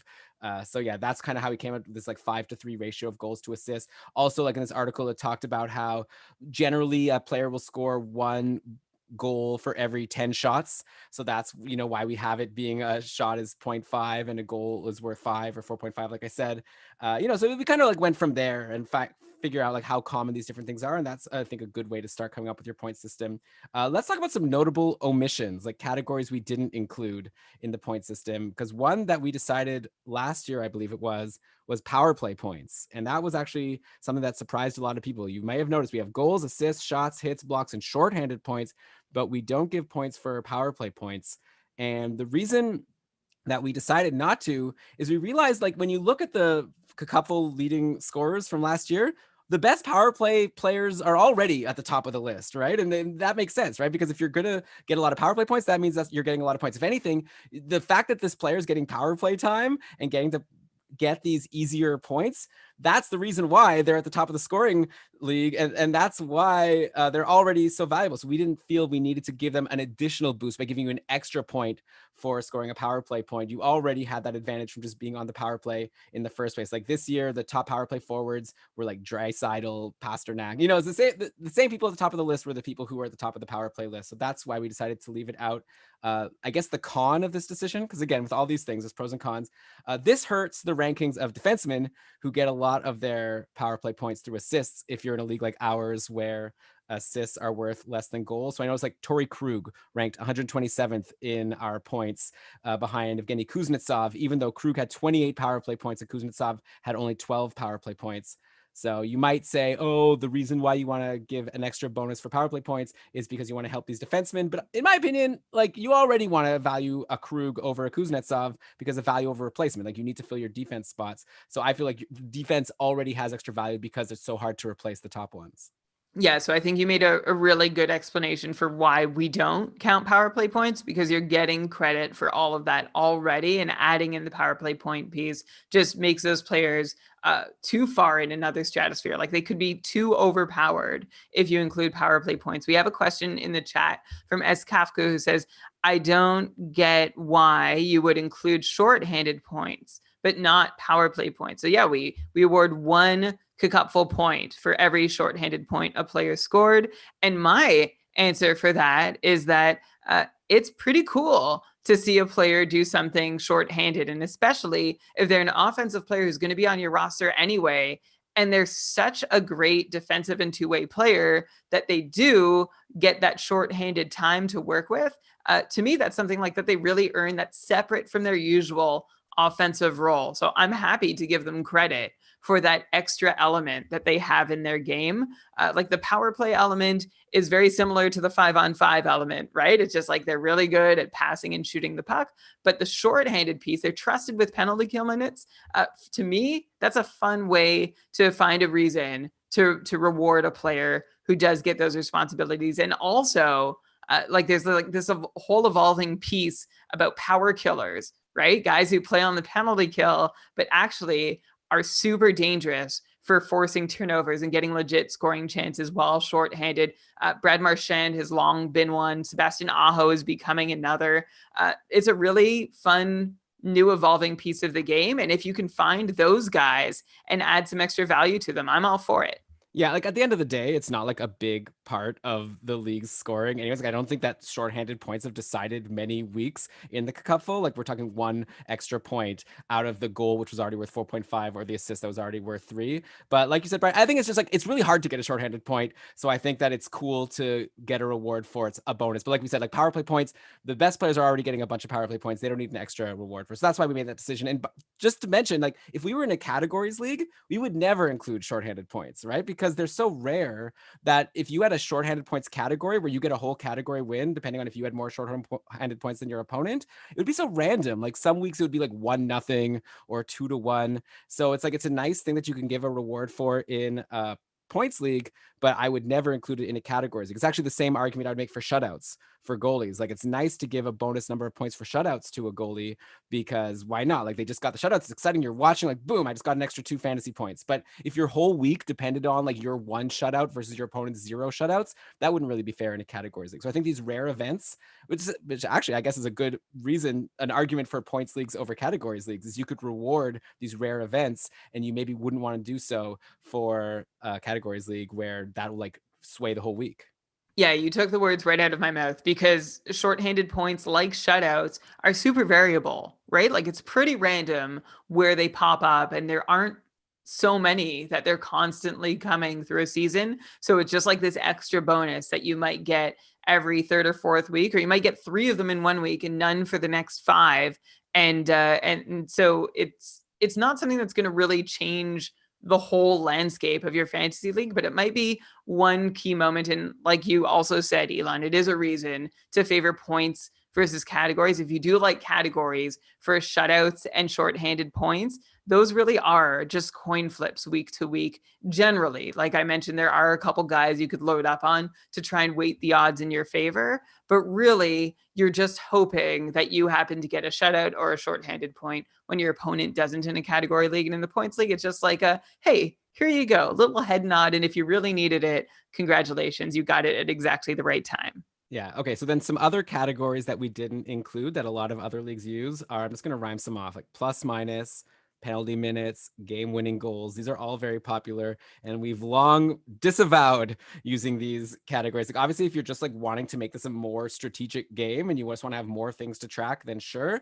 But I feel like a big part of fantasy for me is like watching a game and like kind of cheering for my players to play well and thus help my fantasy team.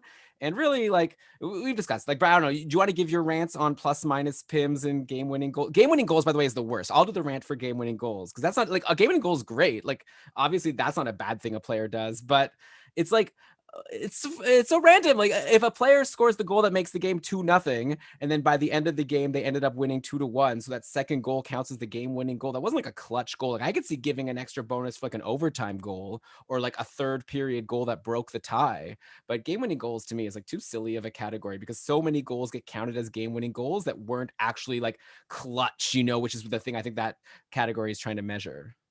Yeah, clutch goal category would be fun. So that would be like a close score goal is what I would call it. So if the game is within one goal, like if teams are within one goal of each other, to me, that counts as a clutch goal, right? You're either catching up or you're taking the lead even further. So if you want to count important goals, that's how I would do it, not by game-winning goals, where essentially every goal the player scores is a lotto ticket that could turn into a game-winning goal. Yeah, so that's a good way all to it put it. really does is weight the big scorers even more. So if you really want to celebrate goal scoring, go ahead and add that game-winning goal category, but you're really not measuring players known to win the game. You're just measuring players who happen to score a lot of goals, and so more often than not end up with the game winner. I'll speak to plus minus. I was actually listening to the Too Many Men podcast, and they had oh god, I'm gonna look up her actual title because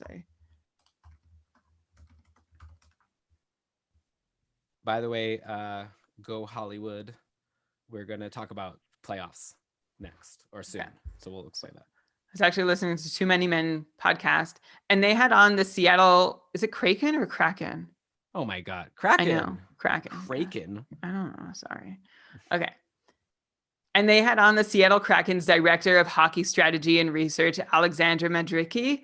I'm not sure. I might be botching her name. But she was talking about how plus minus is probably the most useless stat. And if somebody in a team's hockey analytics department is saying that, I think we can all take her word for it and agree, although we don't have to, right? Like this has been a ongoing conversation about plus minus doesn't really measure what a player is contributing or not contributing to their team. If anyone has ever played like the be a pro mode of an NHL video game, you know how frustrating it is when you are doing your job as a player and then someone else blows it or your goalie just does nothing and you get minus on the play. Some players can get plus and minus when they're just like coming on to or leaving the ice. It really does not demonstrate the value of any player or the skill or effectiveness of any player at any given time. Like if you really wanted to make this fair, somebody would have to be independently assigning players pluses or minuses depending on how involved they were in contributing to the goal that was scored for or against on the ice. But that's not going to happen. That's so subjective. So plus minus as this like blunt objective tool is a whole bunch of hokum and nonsense and really doesn't represent any kind of a valuable measure of player effect or impact. Yeah, I mean, if you play on the San Jose Sharks, you're guaranteed to get a minus no matter how good a player you are because Martin Jones doesn't know how to stop the puck. That's, that's all you got to know. So it's like, it's not fair to judge your players based on how good the rest of the team is. So I think we're in agreement there. Penalty minutes goes without saying. Or what are you going to cheer? You want to cheer for your player to get a penalty and hurt their team? That seems like a weird thing. You could have penalties as negative. We actually tried that we had the Cigar League organized, which stood for Can I Get a Redo, that Ryan and Marcus started midway through last year of the regular season, where we just started with the patrons, like brand new leagues that we drafted. And one thing that they did to make it different than the couple was they counted PIMs for negative. And I don't know, I don't like that either, actually, mainly because I feel like if the player gets in a fight, that's like -5 PIMs, that's like 5 penalty minutes, and that didn't even hurt the team.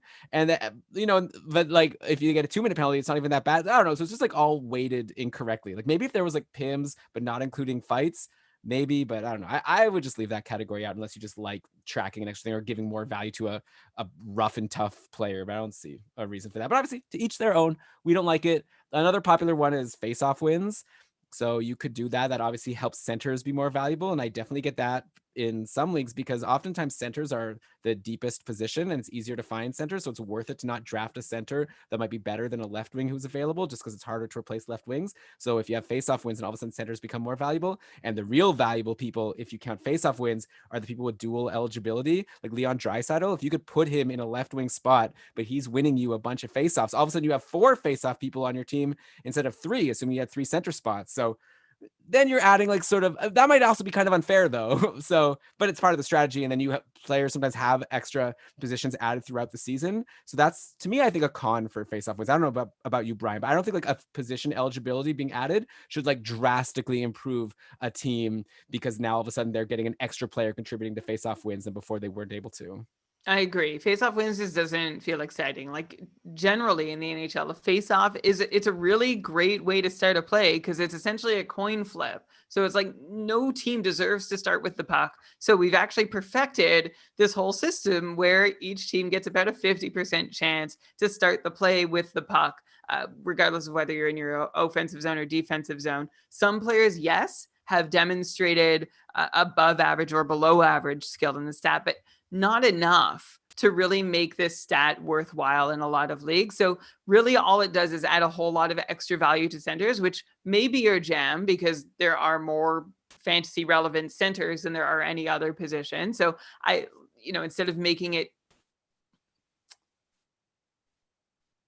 so it helps keep some value on those deep centermen who end up getting looked over for the left and right wingers or defensemen. But I generally it also, like I said at the top, it doesn't excite me. I'm not that interested. It's just like, who's going to take the most face-offs? Okay, you could argue that it's a defensively trusted player. That would be my best argument for including. It's like, oh, okay, their coach trusts them to take big draws in the offensive and defensive zone, but it also assigns some weird fantasy values to players who probably should generally not be rostered otherwise. Yeah. Okay. So I think that's it for face-off wins. We choose not to use it in Cupful. The other sort of, I think, unique thing we do with our scoring settings is how we handle goalies. So you'll notice I said there's 2 points for a win. Then it's like -2 for a goal against and 0.35 for a save. So how that basically works out is that the goals against and saves, so basically how well the goalie plays, that's going to be the large majority of the number of points the goalie is contributing. The win is like a little bit extra, sure, but all you need to do is make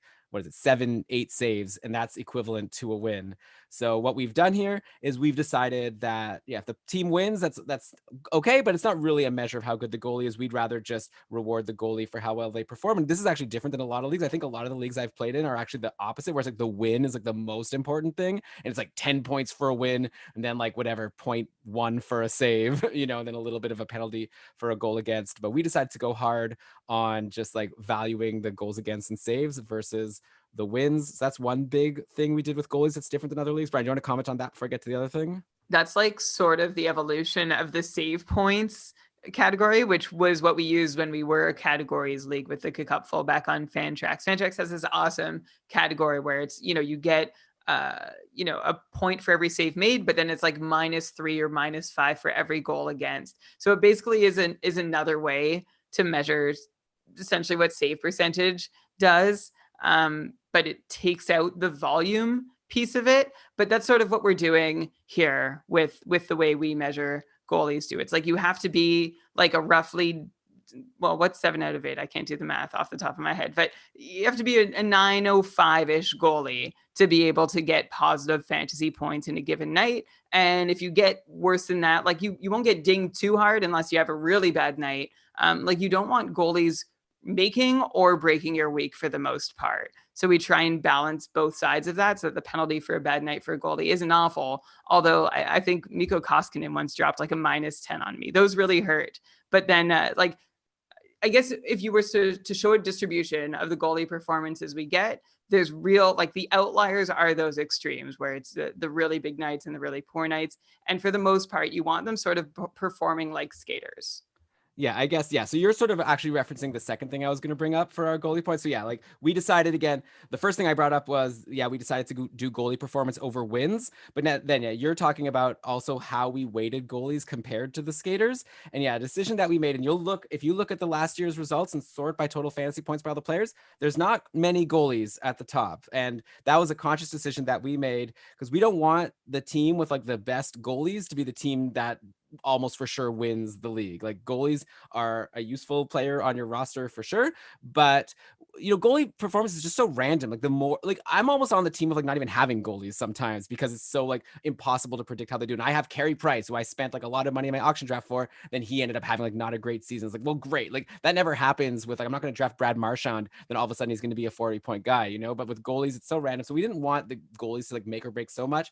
So you'll notice that the goalies are like important because you have 2 goalie spots and you might as well use them, because if you don't, those are just empty spots. And so it's definitely worth it to like have goalies on your team.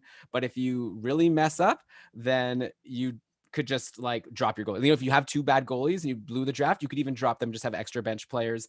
And that's, I think, a very unique thing about the cupful. So it's like that actually gives us multiple ways to win your league. Like some people are successful with like 2 or 3 goalies, and some people are successful with 0 goalies. I think it just comes down to how you did in the draft, or did you get lucky to get good goalies? And also sometimes in free agency. I remember a couple seasons ago when I won my tier 2 division, a big part of that was I added Darcy Kemper out of free agency. Remember when he went to Arizona and just exploded? And he was like a huge part of my victory, and that was great.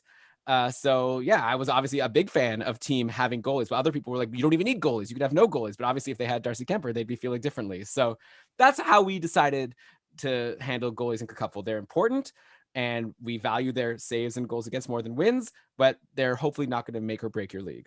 Right. And you can also do without them, which means I think we've really sort of hit the sweet spot in goalie value, where you can choose to use those roster spots for goalies, or you can just forgo them altogether. Both are legit winning strategies in the cupful if you play it right. Some people like do a mix. Like at one point last season, I had 5 goalies on my roster, and within 4 weeks, I had just one of those goalies left. The rest were gone. Like you're just streaming in goalies the way you would a skater. So I really like the way that goalies don't have these superpowers that they do in so many formats. That makes it so difficult when you're drafting, when you want to reach for someone like Braden Holtby or Carey Price, who's supposed to be amazing, and then lets you down and your season is just down the tubes.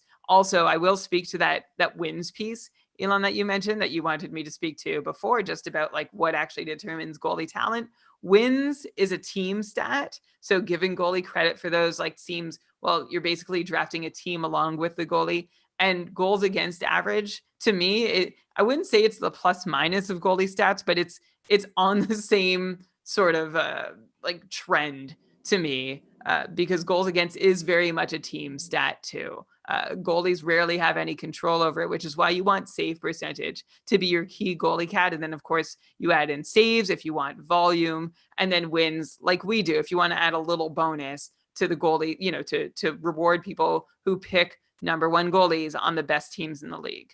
Yeah, so Brian's actually now switching into categories leagues, because save percentage, obviously you can't really use that in a points league. That's why we just have goals against and saves, which basically simulates save percentage. Yeah, in a categories league, yeah, when we used to do the cupful as a categories league, we didn't have goals against average. Get that out of here. And actually, we talked to Victor a couple episodes ago, if you recall, Brian, and for this dynasty league that he's running, he doesn't even use regular save percentage. Fantrax lets you just use even strength save percentage if you want, and that's actually the category that we use in that league. So he wanted to even take away the variance of power plays, because that's like sometimes a goalie just gets bad luck, and if one goalie happens to go shorthanded more often than another goalie, they're likely going to have a worse save percentage because it's harder to stop those shots on the power play. So that's another option you can have if you're doing a categories league and if you're on Fantrax, and you could use all of their fancy categories. So okay, that is points and categories and all of that. I think we've pretty much covered that. So the next thing I wanted to bring up is rosters. That's another big decision you have to make for your league. Like, what are going to be the requirements of how to fill your team? So the most basic thing you could do is you could just have, I don't know, 10 skaters, 2 goalies, and be done. And then most leagues will split up forwards and defensemen. Then you could get more specific and have like a spot for center, like a couple spots for centers, left wing, right wing, defense, goalies. And then sometimes also leagues in the couple, we do this. We do have 2 center, 2 left wing, 2 right wing, 2 goalies, for defense. And then we also have a couple utility spots, which are people that you can put as either forward or defense, just to give you some flexibility. So I guess we can talk through just the pros and cons of having like straight up forwards versus center, left wing, and right wing being differentiated, because I've seen those are the 2 main ways I've seen leagues designed. And I know that we definitely wanted to go centers, left wing, right wing separate to add a bit more strategy, right? Because if you're just having forwards, then you don't have to even think about, oh, I need to fill this, but like, I already have a couple left wings now I need to think of a right wing. It just adds more to it. And also I guess it's more like you're actually filling a real NHL roster. Like wouldn't make sense to have a team of only centers, right? So here it's like kind of simulating that you're running a team. You need to sort of fill it out like a real NHL team. I mean, you're saying some like I don't even know. Oh, okay. I'll just well, maybe you could just talk about like the how value over replacement, like because that's kind of like I'm good. Okay. Yeah, some people are used to leagues, including Go Hollywood in our chat, where it's just like forwards and defensemen, and that's it. So we make sure that you have certain centers, left wings, right wings, along with a roster of a reasonably deep defense core. And then you have a couple utility spots that you can choose to do. Elon, you already said this. I will mention that having each position named and not just a bunch of forwards gives some value to value over replacement, right? Or VORP, as we often like to say.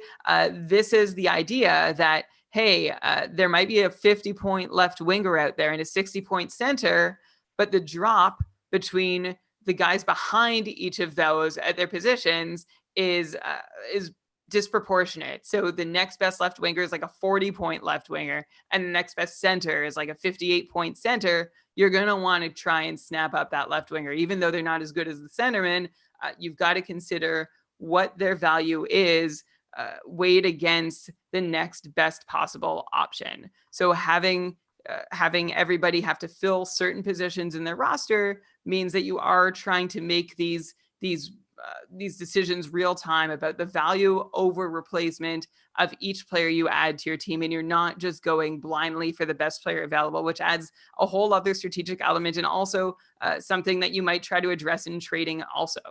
Yeah, I can't think of any argument for why having just forward spots as opposed to center, left wing, right wing is like better. I think it's just like it's easier. It's like you're playing a video game and you're choosing easy mode, medium, or hard, and it's like easiest is just don't have different positions, and then hard is to split it up into all the actual positions. And I'd like to hear an argument for why, like strategically, it makes the game better to have just forwards versus the different centers and wingers. That's my opinion. Yeah, no, I think it's just more casual to exactly do it that way. And you end up essentially with everybody just owning a bunch of centermen, and you have a less diverse player pool. Like I like needing a certain amount of left wingers and right wingers, especially having a deep enough roster of defensemen so that you do get to pay attention to players in the league who you might not normally pay attention to. Like there would be no reason in an all forwards league to have streamed guys like Oliver Bjorkstrand or Jacob Vrana at certain points, like before they upped their games and became like permanently fantasy relevant. There's no chance to take the swing or flyer on those guys.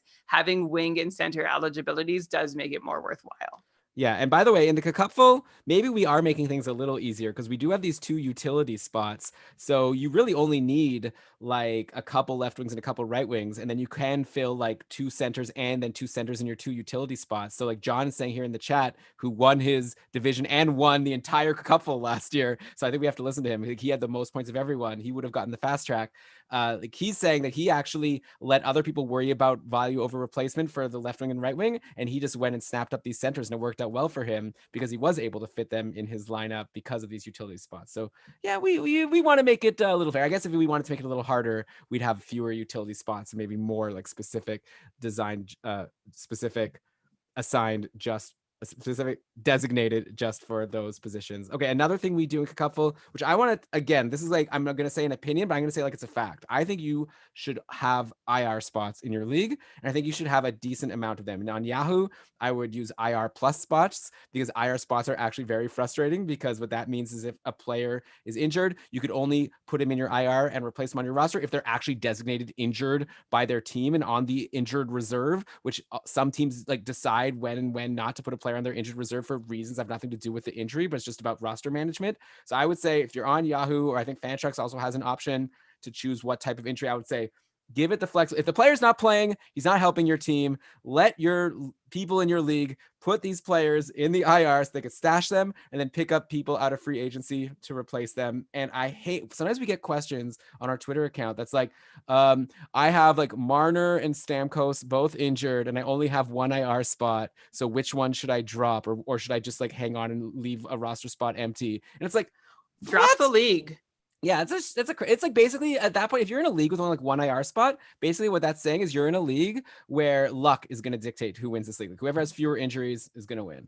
Yeah, having your player be injured is punishment enough. Not being able to replace them on your roster is just salt in the wound, and it's not necessary. It's going to be enough of a drop between your injured player and the free agent replacement. That's going to hurt you, and that's bad luck. But you should at least be able to try to mitigate that bad luck somehow by having ample IR spots. Elon, I know one debate about having too many IR spots. Maybe this isn't more about the IR spots, but just more about roster management. Is some people like to keep players who are healthy stashed in their IR while they, stream in and out players who like other players on their roster, just because they want to hold more players to see to get a bigger sample of time with them on their roster to see who's gonna hit. Like you're really good at doing this actually, and I don't begrudge you at all because Yahoo lets you do it. But there was a Fantrax, you can actually lock people from moving people on their own roster, let alone making transactions if you have a healthy player in the IR. So there are ways to really cut those IR shenanigans where if you have a healthy player on IR, you need to make your roster legal to be able to continue to compete. On Yahoo, generally, you can still compete just fine. If you have ineligible IR players who've become healthy, stay in your IR. What's your take on this? Yeah. You look really confused. Was I making sense? No, you're totally making sense. Okay. I was starting to think like, I hope that this is like accessible for people. Like, I guess like we're an hour and a half into the episode, so probably someone listening this far probably knows how IR spots work. But yeah, like on Yahoo, what happens is you're only allowed to put a player in your IR if they're designated as injured. But then once they're healthy, they don't force you to take them out. So like in the meantime, I had added some other player to my roster to replace him. I could leave now this healthy guy in the IR, and like Brian said, maybe it's better. Like I don't know who I want to drop. Like if I want to bring that injured player back to my roster, I'm gonna have to drop someone to make room. And if I like everyone on my team, maybe I'll just be like, all right, I'll just leave my team how it is. They seem fine. And then maybe someone else will get injured at some point, and then I'll be able to just swap them. I don't even need to like drop anybody because people are getting injured all the time, or at least going day to day with the flu or whatever. So yeah, I definitely like to use that strategy, and I think it's smart. Yahoo does make it so you can't make a trade or like an ad or anything like if you have ineligible players in your IR, but you can just keep your team as it is. And if you like them, then you don't have to do anything. And I definitely take full advantage of that. And I would tell any player to take full advantage of that if it's in their league rules, right? Like there's no point of, I don't know, being chivalrous and like honorable or whatever, because the rest of your league isn't doing it, then yeah, just like keep the players in your IR, and the punishment is you can't add anyone else. So eventually you do have to make that decision of who to drop. Okay, let's go to the next thing. So the other big thing with rosters, so by the way, in the couple, we have 4 IR plus spots, and hopefully that's enough. Like sometimes people even have too many injured players beyond 4. That happened to me one time last year. So I don't know, maybe we should consider adding it. I think the one reason to not just have infinite IR spots is because then I feel like a good strategy would just be to add like every single injured player, just so you could have more people stashed on your team. So at some point we want to limit that, and that's the reason why we don't have unlimited. So 4 generally has been enough. So, okay, here's a big debate that we've been having recently, Brian. We had a suggestion from, again, John, our big suggestion giver, the one who suggested the fast track, also recommended, or at least suggested, if maybe we should consider not having bench spots. So right now, how it works is, again, we have 2 center, 2 left wing, 2 right wing, 4D, 2 utility, 2 goalies, and then we have 4 bench. And basically how that works is on a given night, you can move players from your bench into your active spots. And on a slow night, it's obvious, like Yahoo even has a button for it, where all the players on your bench spots, you're going to put them into your active roster to actually accumulate points. If a player's on your bench, then their points don't count for that day. But on like a busy night, on a Saturday where everyone's playing, you actually have to make a decision of who to put in your bench and who to put in your roster. And if you make the wrong decision, sucks to be you. You left like 3 goals on the bench. You didn't get credit for them. I actually always thought that the reason to have bench spots was that it made the league more fair and less punishing because of the schedule. Like I always kind of thought that the reason why bench spots are helpful is because, let's say on a given week, I have like players. I don't even want to get into it actually now. This is probably too boring. I'll just say a lot of people. So I was saying blah, blah, blah.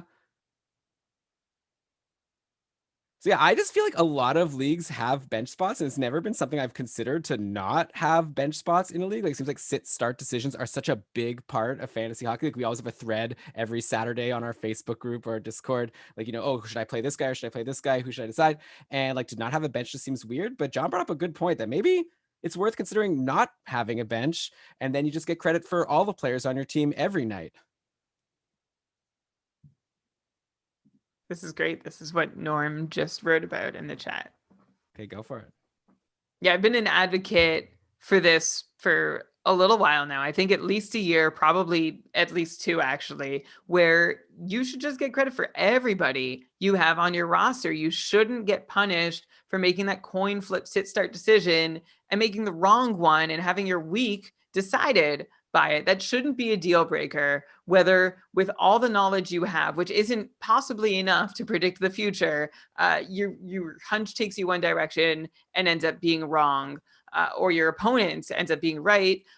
I would rather, personally, that whoever has the best 18 players on their roster should get credit from all of those players. They should be the one who wins, not whoever has the best top 14 on your roster. You should get credit for everything, everybody you've added to your team, either through the draft or free agency or through trade, for everything they do. And that's why I'm a proponent of no bench spots. I really like what it adds. What it also does, and this is either a plus or minus depending on your preference, but it also takes out the whole element of streaming. One thing, especially in a points league, that happens with streaming is the managers who are gaming the schedule the most often end up winning, because sometimes margins can be so thin, especially in the top tiers of the cupful, that games played ends up being a decider a lot through the season. So that takes this piece of it away somewhat. Like, there still might be small games played differentials, but there's not as much trying to game the schedule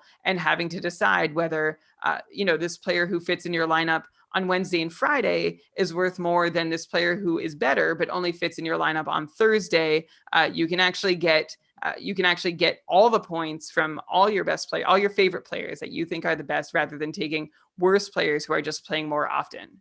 Yeah, definitely. This whole concept of off days, that's a big part of fantasy strategy. You want the players on Anaheim, because Anaheim tends to play a lot on like Monday, Wednesday, Friday, and Sunday, so that you're always able to fit those guys in your roster, as opposed to having these guys that you have to bench often on Saturday and Thursday, because those happen to be busy days. So yeah, having no bench spots would get rid of that. By the way, some common like criticisms of this suggestion, like I posted on Twitter, just being like, what about this no bench idea? What do people think about that? And a lot of people were saying, well, I like my league to be deeper, so that's why I like having a bench. So again, we're not suggesting to like get rid of the bench spots and then keep everything else the same. Like, what we're talking about is potentially like converting your bench spots into active spots, either utility spots or an extra center, left wing, right wing. So you don't have to change how deep your league is if you decide to go on team no bench with Brian.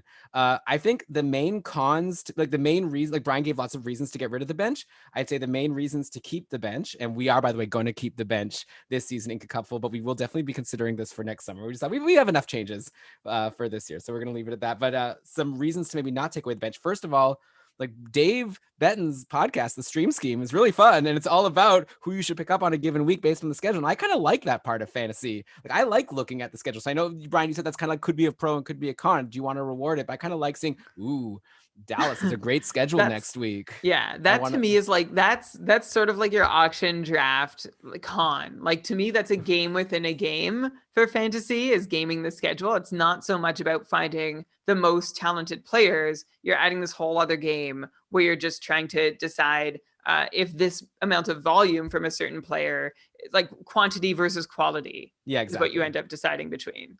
And then I guess the other big thing is just those decisions, right? Those game night decisions. And I feel like that's could be a pro and could be a con. I actually hate them. I agree with you that I don't like having to make that decision of whether to play player A or player B, because I feel like what we're good at Keeping Karlsson is, recommending for like the season. Like, we're going to project, I think that Jacob Verana is going to have a really great season, so I would draft him over TJ Oshie, whatever. Like, that's an opinion. We will research that. And that's like easier to predict than a single game where anything can happen. So I kind of don't love that. Like you said, Brian, like I don't really love that your weeks are decided by like single day decisions, which are such coin flips. I'd rather it be decided by like long-term decisions that we've made. So yeah, it's definitely something to consider. And I'd be very interested for people to tweet at us at Keeping Karlsson or the patrons to point out reasons pro and against. Like, it seemed like when I posted on Twitter and on our Facebook group, a lot of people were against getting rid of the bench, but I don't see too many cons unless you really love streaming the schedule.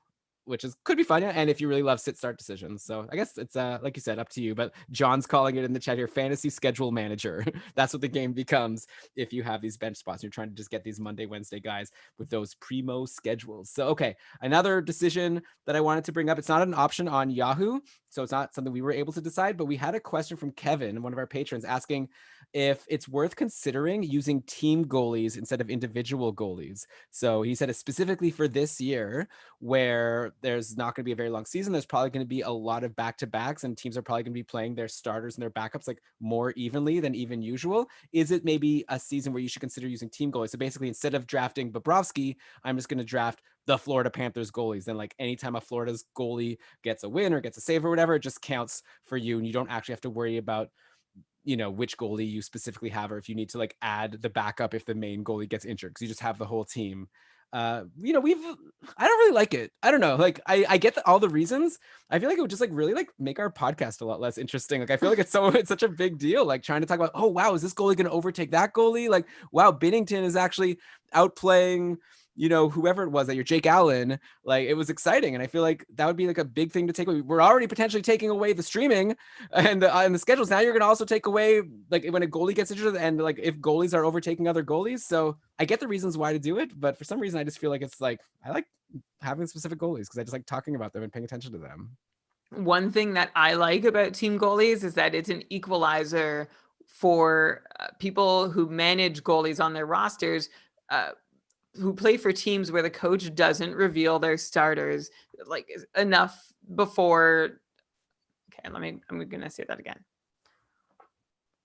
One thing I like about team goalies is it takes the guesswork out of trying to figure out who's going to start a given game for a certain team. We know some coaches are more likely than others to reveal their starters ahead of time, which can affect how you plan and manage your fantasy week and team. So for that reason, I like team goalies, but that's kind of the only reason I like it.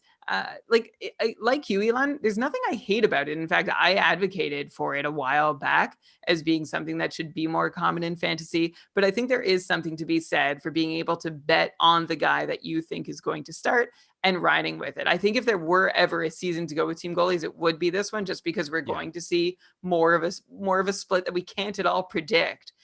So we don't really know how much to value certain goalies over their 1B or number 2 counterparts this season, and exactly how much injuries are going to come into it. That's another reason to like team goalies, because if you lose your starter and you don't have the cuff, you might be in big trouble depending on your format.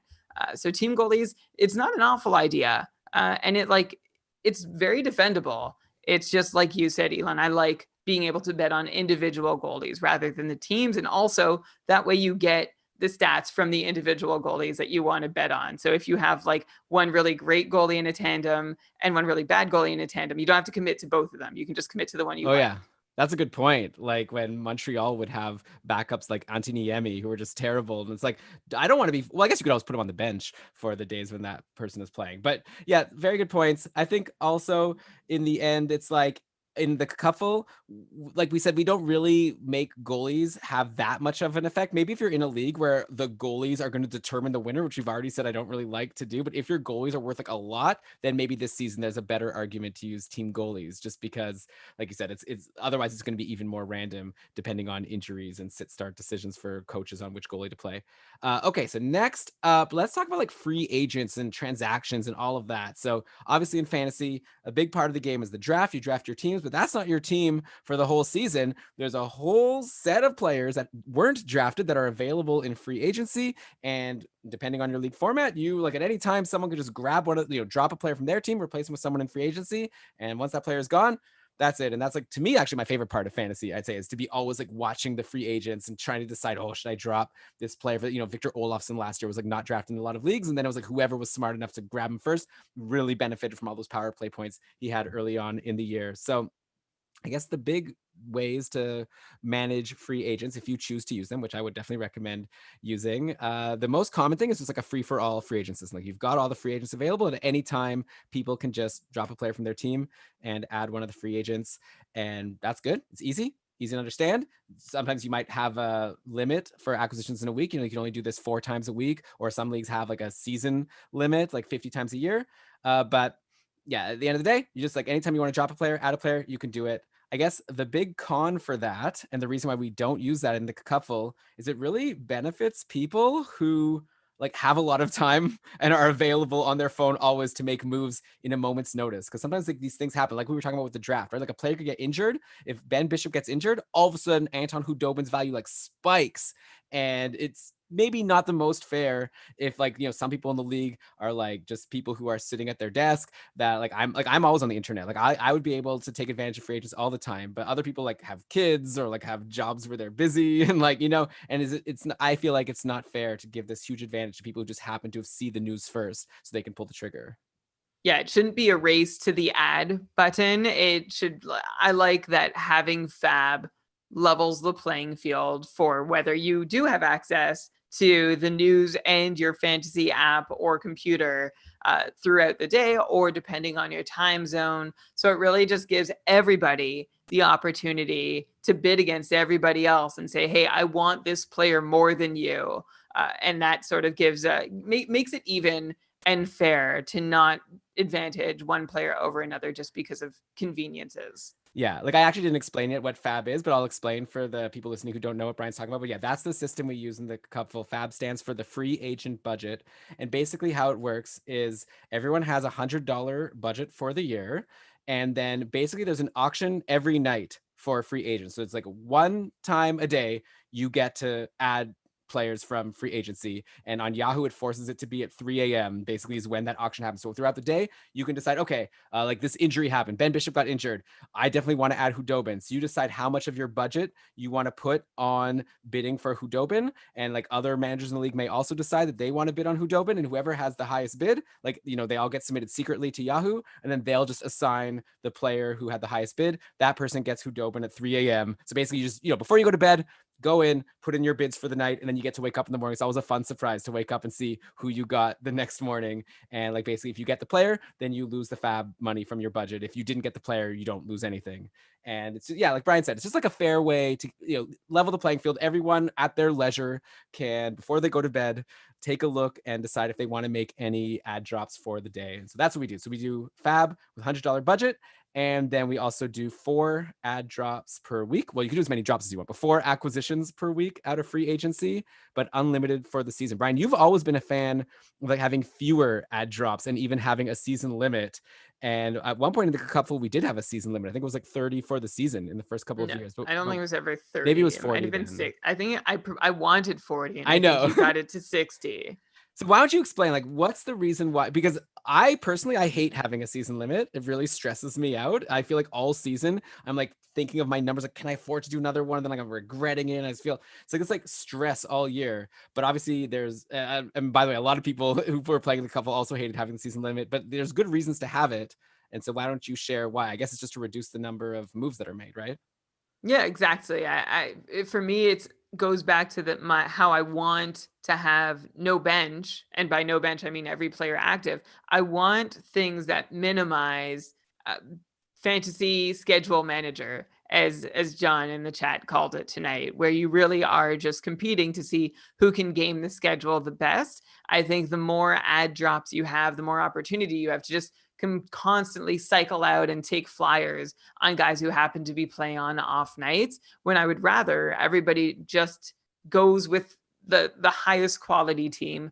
And that's the one that's going to win more often than the highest quantity team. So that's why I prefer not having a lot of ad drops through the season. Though I do like of course, you should be able to switch out players. Of course, especially if you have a player injured, you need to be able to replace them. It would suck if you were out of moves when you needed them to take care of those sorts of things. So for that reason, I'm into it. But I also I wouldn't complain if we dropped our 4 ad drops per week down to 3 or even 2. Wow. Okay. Well, I would prefer that than a season limit for sure, because I would hate to just be like my season's over. By the way, with the free agent budget, I should mention that everyone has $100 budget, and yeah, you could blow your fab, as some people call it. But even with $0, you still get to bid, because you could bid $0 on a free agent. So you could still like make ad drops. It's just if someone else bids on someone for more than $0, then they'll get it ahead of you. But you can still make your moves. And by the way, with fab, how it works is you can like sort of set a list to Yahoo. So it's like, I want this guy, and if I don't get this guy, then I want this guy, and you just give them this whole priority list, and they'll just try one by one until you actually win one of those. So you can customize it. Sham said a really funny thing in the chat. He was saying like, if you have a season limit, it's like when you're playing a video game and you hoard things until the end because you don't want to use them because you're scared of wasting them. I feel like when I played Zelda Breath of the Wild, anytime I'd get a great weapon, basically it's like, wow, this is like a sword that shoots lightning bolts. That's amazing. I'm never going to use this, because in that game, like the weapons, like every time you use them, they get damaged and then eventually they disappear. So I basically, all the coolest weapons were the ones I never used, and I always used the crappy ones. And I feel like, yeah, with ad, it would feel like that. Like, oh, I have all these moves, but I don't want to use them. And yeah, very stressful. But Brian gives a good reason why you do want to have a limit, which is to make it more about just like picking your team and not so much about just streaming. And yeah, and also I guess it has to do with like how much time people have. Like some people don't have time to like make moves every single day. Some people just want to have like make a move once a week or twice a week. And so I guess you have to decide for your league like what type of commitment the people who are playing want to make. And definitely if people don't want to make a huge commitment, then you want to have fewer moves. Right. Exactly. So if you're allowing 4 moves per week, then you're allowing those people have the time to really strategize that little advantage, because they might be able to squeeze out another 2, 3, 4 games played thanks to all those moves that they make. And the person who doesn't have the time but has the 4 moves just isn't able to use them. So I think I'm more that guy, Elon, and you're the one with the time. And that's why we have this sort of disagreement about Honestly, how many yeah. moves you should be allowed to use. Yeah, well, to be honest, I wouldn't mind having 3 moves per week instead of 4 in Kakupful. By the way, we do 4 in Kakupful. I think I mentioned that.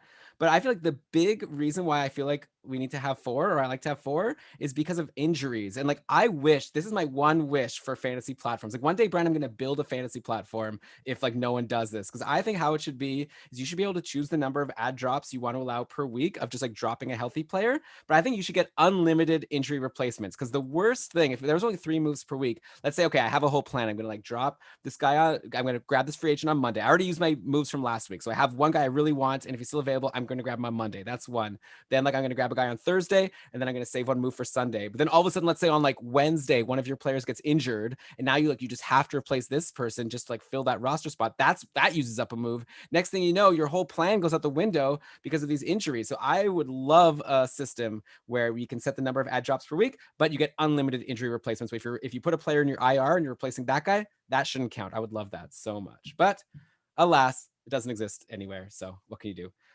Okay, Brian, next, let's talk about a new rule for the Kakupful this season related to the free agent budget. This is exciting. Yeah, for sure. So we've had this question for a while about, can we also, NHL teams can trade salary to try and make a deal work. Can we, Kakupful managers, trade our fab? Because maybe we're not going to spend it on players, or we'd rather, just give another manager some of my fab, because I'd rather just, let me start that over. Sorry. Okay. Should have had that coffee. Yeah. You can't have these rules. Yeah. Okay, I'm just kidding. Okay. Okay. Yeah, so we've had this request for a little while now from Kakupful managers who are always pointing to NHL GMs who are trading salary and saying, hey, how can we do that? How can we also trade salary? So teams have a fab budget, and this year in the Kakupful, you can use that budget as a trade chip. So let's say there's a trade you're trying to make, and the other manager is just like, you're asking me to give up a little too much. And they say, hey, how about I'll sweeten the pot for you? I'll give you $10 of my fab budget. It'll go straight to you. It'll give you more power, more buying power in the free agent marketplace, in the daily bids. And maybe that'll help even things out. Oh, okay, that's great. Deal done. That's what we're hoping is going to happen now that you can trade fab. That's going to help clear out some log jams where, you're so close in a deal, but adding or subtracting a player from any side just tilts it too much one way, or you end up like trying to do this crazy 5-for-5 deal because you keep adding players on each side to try and I strike hate exactly those. the right balance. I get trapped in that cycle too often. So maybe I will try harder to avoid that by using this fab trading system where you can trade fab along with players to help try and make a deal happen. Yeah, so this is huge, right? Like Yahoo doesn't even offer this feature to include some of your fab budget in your trades. This is a free service we'll be providing as the commissioners of the cupful, that once your trade goes through, I'm going to log into your league and manually modify people's budgets to account for the fact that this trade was made. And obviously, it's just like when you announce a trade, you'll just have to make sure your league, everyone's aware that like what fab changed hands if that was included as part of the trade. So yeah, huge thing. I think this also really, it's like a way to reward people. If someone was very stingy throughout the year and didn't get the benefits of adding all these free agents, now they're left with like $60 fab and we're approaching the trade deadline, and there's someone else who, let's say, blew all their fab, and this is a way that they can do business, right? Like you reward someone for, instead of just like use it or lose it, now it's like you could use it or you could trade it. So you don't like, you're not like out of luck just because you didn't use all of your fab. You can go and get some value out of it. One caveat we are putting in, at least for this season, we want to see how it goes. We want to dive in too crazy. We're saying that the maximum number of fab a manager can have is that 100. That is the starting amount. So on the first day of the season after the draft, you're not going to be able to just like, okay, I'll trade you Evander Kane for 50 of my fab dollars. Like we're not going to allow that because someone can never go over that 100. So the way we're thinking with that is like, that's not what it's for, right? The budget is not for like getting a superstar player. It's like Brian said, like maybe to sweeten a deal or to reward people close to the trade deadline that maybe have a little more, have a little less.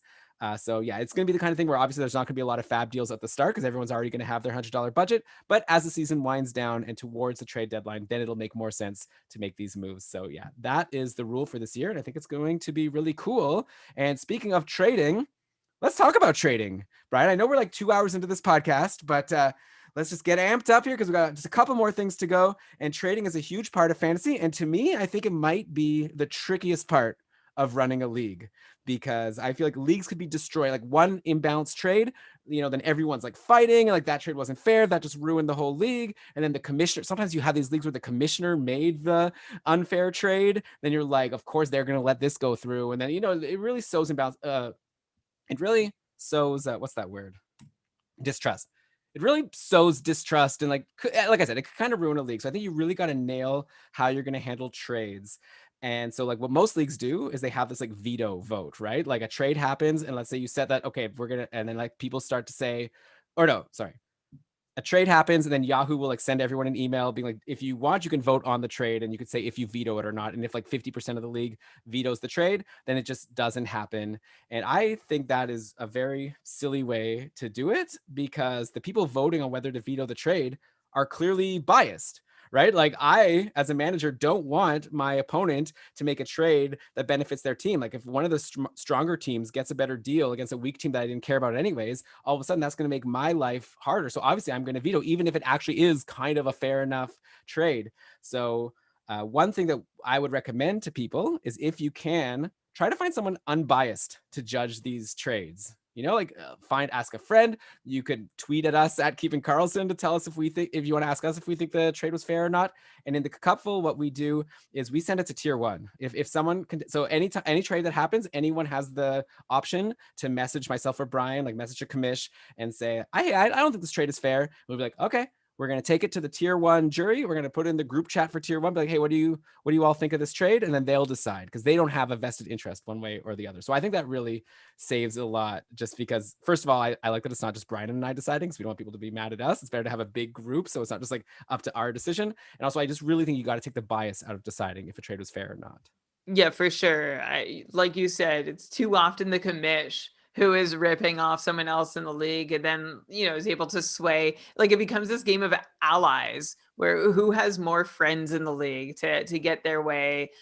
And also one bad trade can ruin things for everybody. So you want to do everything you can, and having that objective party to help decide what's going to happen next is something that's absolutely essential to a healthy fantasy league. And by the way, as an aside, this is something that you should be talking about before your season starts in your fantasy league. It's something that, like, every season we hear from so many people who are in these mid-season quandaries just because there was no clear procedure for the trade vetoes, or it was just never fair in the first place. But now it's like, oh, but it's happening to me now and I want to fix it. You've got to get on board with that right from the start. Get out in front of it, have an open conversation with your league and say, okay, if a bad trade happens, how are we going to do it? Is it just going to be 2/3 veto? Because we're all invested in this. Like, I just don't want my competition to get better. So I'm going to veto a trade that lets somebody ahead of me improve their team. And some people might say, well, that's part of the game. It shouldn't be. Get that objective third party in there making the call for whether a trade can go through, because a bad trade can ruin an entire league, an entire season of careful roster management. So do everything you can to avoid that by having that conversation at the outset. Also, beyond us having tier one help weigh in on whether a trade should or shouldn't go through, we have another feature in place to help make sure that these big rip-off deals don't happen in the cupful. Elon, what is it? Yeah, I'm going to tell you. By the way, before I tell you that, which is very exciting, and this is a rule that we introduced last year, and I really liked it.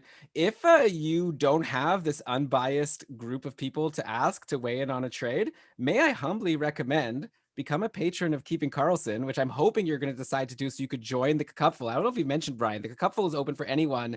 All you have to do is become a patron of Keeping Karlsson at keepingkarlsson.com/patron for $5 a month. And we're giving you like access to our entire community, every perk we can think of. And a big part is just access to our community, like our Discord community and our Facebook group, like wherever you want to hang out.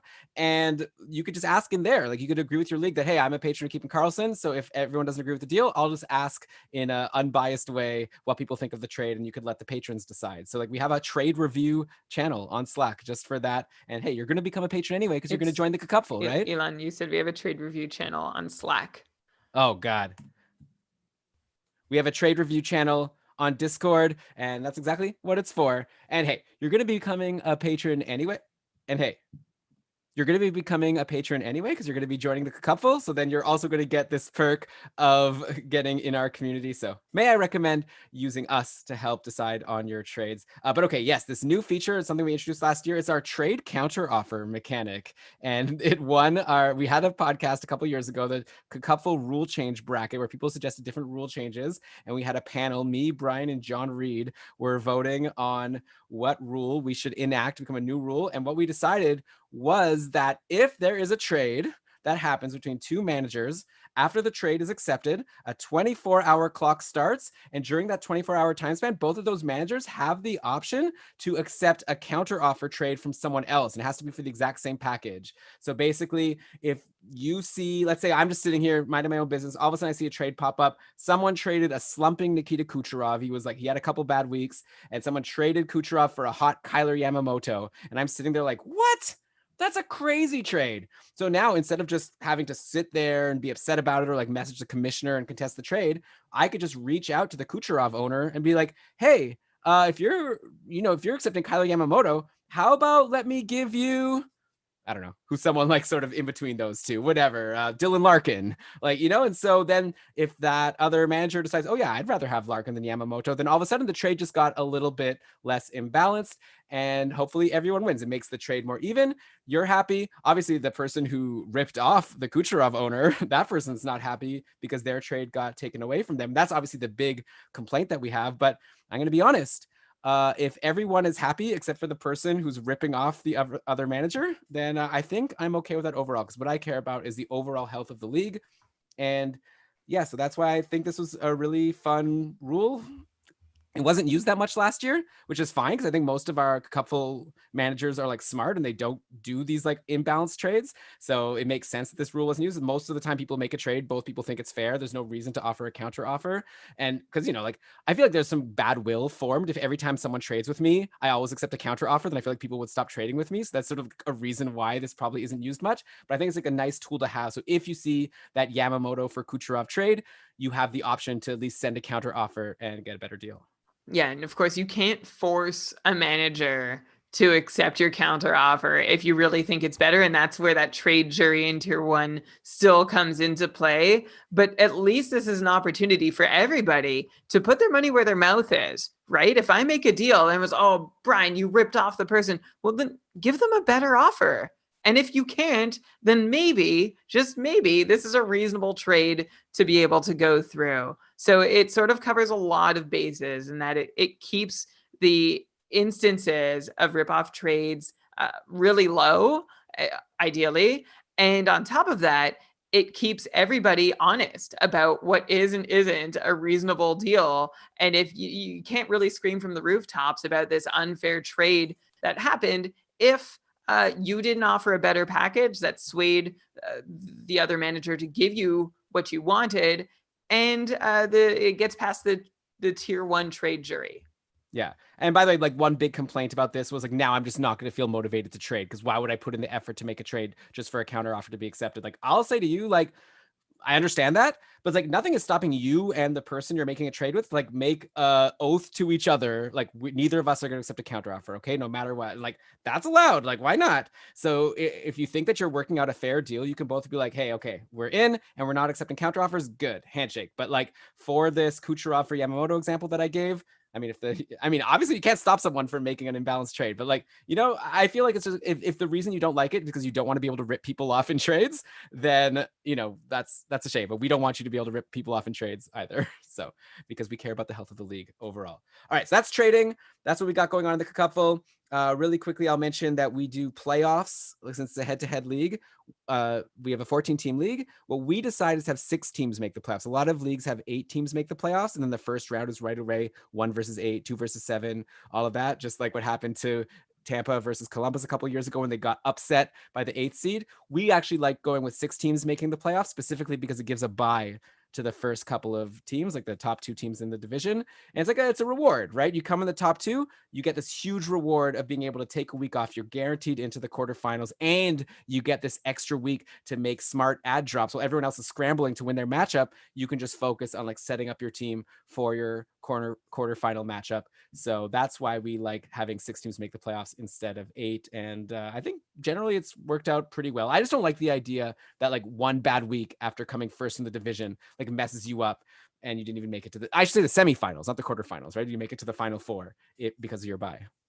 Yeah, so there's that aspect. And it also, like the one bad week aspect really stinks. And if we could change anything about Yahoo, that might be it, that we could have a 2-week playoff that gives you a better sample to work with to describe the actual quality and competence of each team and manager. But you don't, you just have that 1 week, and things can really shift and fluctuate over a given week in fantasy hockey. So giving the top 2 seeds that opportunity to skip past the first round helps with that. And also, if the top 6 teams are in there and the 6th seed wins a round, that's not so bad. If you're getting to the 8th seed winning a round, then it's like, but they were in the bottom half of the league. Should they've ever had that opportunity? I want as many teams to be in the playoffs as possible, but you also want to try and make sure, especially when randomness does play a factor in a 1-week matchup, you want to make sure that a team that really earned it all season long give weight to those regular season performances. Also, we do have the consolation bracket going too. So teams that aren't in the top 6 are still fighting for what Elon talked about at the top of the show, which is that you really just want to focus on finishing as high in your division as possible, because even if you don't make the playoffs in your tier or division, it still is going to have an impact on your promotion and relegation status in some tiers. Yeah, so think of it like everyone makes the playoffs, except for actually 13th and 14th place. They just land in 13th and 14th, and your season's done. But as long as you're in the top 12, you're going to be in a playoffs. It's just whether you're playing for 7th place or if you're playing for 1st place. There is the option of playing in, like if you're on Fantrax or a more customizable platform, then you'd be able to have these like 2-week playoff matchups. There's pros and cons there, right? Like the pro is bigger sample size. The con is the regular season becomes shorter because you have to have so many weeks allocated to the playoffs to have these 2-week playoff matchups. So I don't know. It's like, it kind of sucks to have 1-week playoff matchups, but it's kind of fun because it just makes it exciting. And that's fantasy. And that's, if you really don't think it's fair, maybe you should be doing a season long league. Like we decided at the top, like that with head to head, you're going to have some luck involved. And yeah, 2 weeks would be better, but I just think you just have to decide for you. And I don't really have much more to say about that. And if you don't either, Brian, then we can move on to the next thing. We can move on to the next thing. Which is actually, I think we're basically done. Like, okay, the big things we haven't covered, because these are not aspects of the Keeping Karlsson Ultimate Patron Fantasy League, but maybe an aspect of your league, are like keepers. And when I say keepers, I mean both like from basic, like keep 4, and every year, like every team gets to keep 4 players and then they draft the rest. And then you could go a lot deeper. You could have keep everyone. You could have like a dynasty league where basically every draft is just the new people coming into the league. You could have salary caps. You could have a minors system where you're promoting people from your minors. So you could get some really crazy leagues. And actually, these last couple of guests we've had in William Nadeau, who was great, by the way, and Victor Nuno, who was also great. And also Alex McLean, a previous guest of the show, who writes about cap leagues over on Dabber Hockey. So like, you should like talk to these people. Like if you're in our patron community and you have questions about how to design your like salary cap league and like what should the cap be and like how many minors system slots should you have, then like definitely talk to them. Just in general though, a keeper, like if you just want to do like a basic keeper league, which is kind of fun, right? Just to like let people, if you have McDavid, you get to like hold on to McDavid. Brian, like how many keepers do you think is best? If you like sort of, you have a group of 8 friends, you want to keep your league going for a while. You don't want to be crazy. You don't want to get into like dynasty league, salary caps, any of that, but you just want to add some keepers. What do you think is a good number of keepers for your league? I like 4 to 6 as being a good starting range where, you have enough continuity on your team year to year. But if your keepers aren't great, it's not so hard to replace that full slate of 4 or 6 over the course of 2 or 3 seasons, which I assume everybody who's joined your keeper league is buying in for 2 or 3 seasons. So that's why I like keeping that number low. And as an aside, in our Discord server recently, we were actually having this discussion about a strategy for a keep 4 and how young do you make your keeper options in a keep 4. And I was like, oh, don't even worry about age in a keep 4. You just want the 4 best players every year because there's enough churn through the years that you're going to be able to find someone in their prime to fill one of those top 4 keeper spots. But that's aside from the question you asked me, Elon. I'm saying in a casual setup, keep 4 is good. Keep 6 probably max if you want to keep it casual. If you really want to make it a little more competitive and a little more serious, that's when you start going to keep 8. Yeah, that makes sense. And then even beyond just deciding how many keepers, you do have some customization still on different platforms. Like one popular thing that I've been seeing lately is that you keep the player at the draft spot where they were drafted. So basically, if I picked, let me say Dylan Larkin again, let's say if I picked Dylan Larkin in the 7th round last year, then if I keep him, then basically I just like don't get my 7th round pick this year, or maybe it goes down 1 every year. So now it's my 6th round pick. So then it's like you want to give people an incentive to keep the people that they drafted later, because then they don't have to give up one of their early picks in order to keep them. So that's one thing you can do, and a lot of the patrons do that, and it seems to be a lot of fun. You can also do this for auction leagues, by the way. You can say like you keep the player at the amount that you spent on them in the auction draft, and so then you'll go into your auction draft and you subtract the amounts for your keepers that you decided to keep. So yeah, there's lots of different ways to do it. And I think mostly preference, but yeah, like Brian said, I would keep it to fewer keepers if you want to make it a more casual league, but you still want to be able to reward the person who was, they got Igor Shesterkin, now they're super stoked about him. It'd be a bummer to have to let him go so quickly, so you have the option to keep him.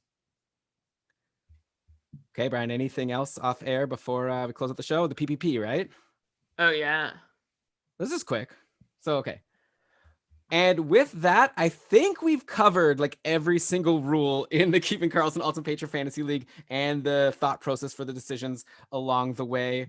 I hope that through this episode, we've been able to convince you that you want to play in our league, because as you can see, we're working really hard to try to like make it as good an experience as possible. We're very, focused and motivated commissioners trying to just keep it fun all year long, and it's no better time than this season to start at the bottom tier and climb your way to the top. Or if you've played before, please come back. You still have to register, by the way, even if you played before, because we have no way to know if you're in. So if you are a patron of Keeping Karlsson, and you can become one at keepingkarlsson.com/patron, then you'll have a link on our Patreon to the registration form. We've also posted the link on our Facebook group and our Discord, so hopefully you haven't missed it. So go sign up. And the plan is, I guess we don't actually know when the season is starting. We're assuming it's going to be January 1st because that's the rumor right now. So the plan is by like maybe the first week of December, that's going to be the cutoff where you're going to have signed up by then and also have converted to becoming a $5 patron if you've been like taking advantage of our $1 off-season promotion. So we're going to switch back once the season is starting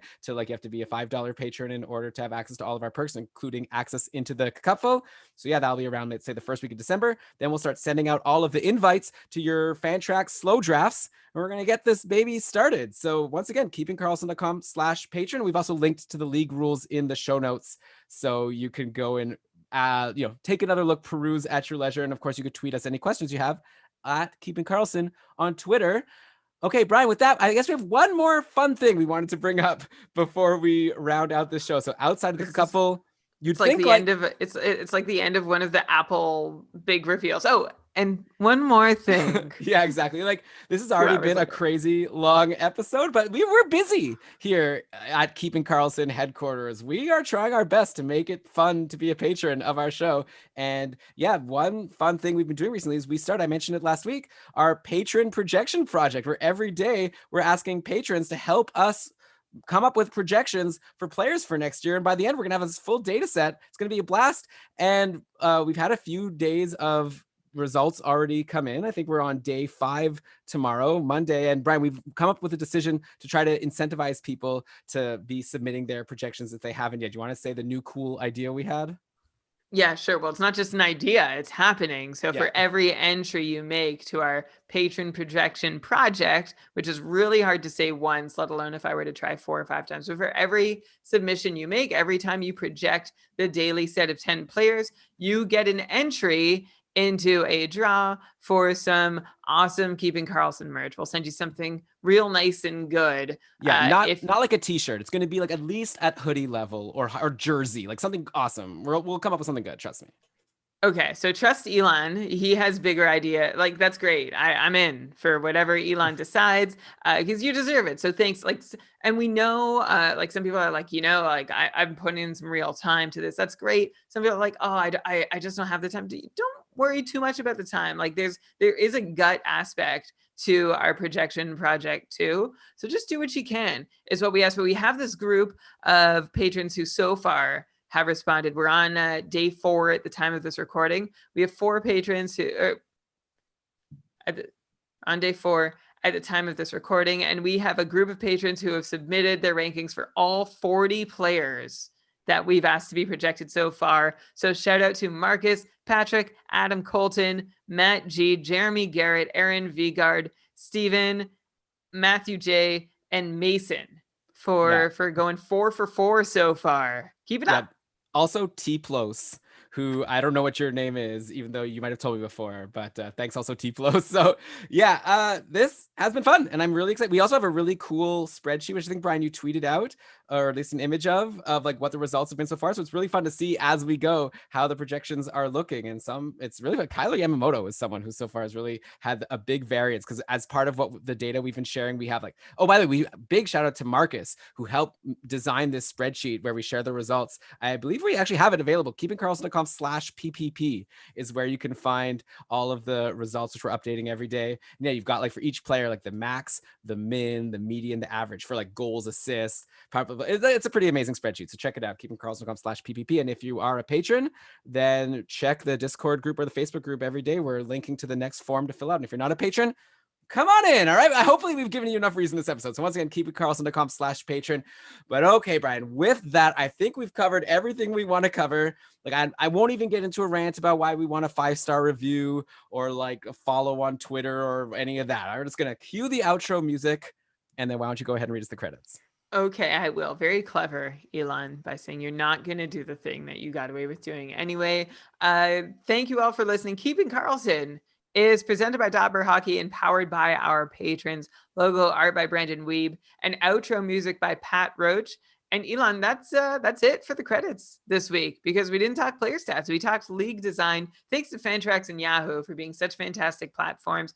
ESPN, you're okay, but not ideal. And like CBS Sports and Flea Flicker, forget you. You're not contributing anything to this conversation. Is there anything else more, Elon, to credit? Thanks to Johnny Fantasy. We'll link that article in the show notes that helped inspire the Cupful point system. And I think that is all. yeah, I guess like a lot of the patrons have suggested a lot of these rule settings over the years. So thanks to the patron, thanks to John, who suggested the idea of the fast track. Thanks to Max and Dave, who came on the show at the start to help announce that registration was started. Hopefully you guys enjoyed that little skit that we did. Okay, but yeah, Brian, I think at this point you could go ahead, say your catchphrase, and we could all go home. All right, until next time, remember, fantasy hockey is for everyone. Boom. How you doing? Oh man, I just like that should have been 2 parts for sure. Hopefully it's good. Once we're if we ever get to a point where we are like make more money depending on how many downloads we get, then it would make sense definitely to make that 2 episodes. I so mean, that we'd get more I downloads. think regardless of the financial incentive, it might just have made sense to make it 2 episodes. But Okay. it's great. It's all in one. People can just listen in 2 parts. Yeah. Well, the good thing is none of it is especially timely. So I guess people can just take all week to listen through. Right. It's not like it's like fantasy advice where they need to know I right only away. hope I was making sense through most of it. Well, generally the parts where you weren't, you retook it. So Yeah. it's just future Elon will maybe be a little annoyed at you as I'm trying to edit through some of that, but I think it'll be okay. And I'm sorry. But you did such a great, it was, you know what? I'll take it to get a chance to get advice from this brilliant brain. Oh, like get out of here. I haven't tweeted the results, but I'm about to now. So Okay, cool. You can maybe, yeah. So it's just the keepingkarlsson.com/PPP. Thanks, John. Thanks, Han. How do you pronounce that? Hein? Haen. it's Norm. Oh, thanks, Norm. Thanks, Go Hollywood, who I know who that is. Some David, I believe. Is that right? I think it's David. Who? Danny. Sorry? I think it's Danny.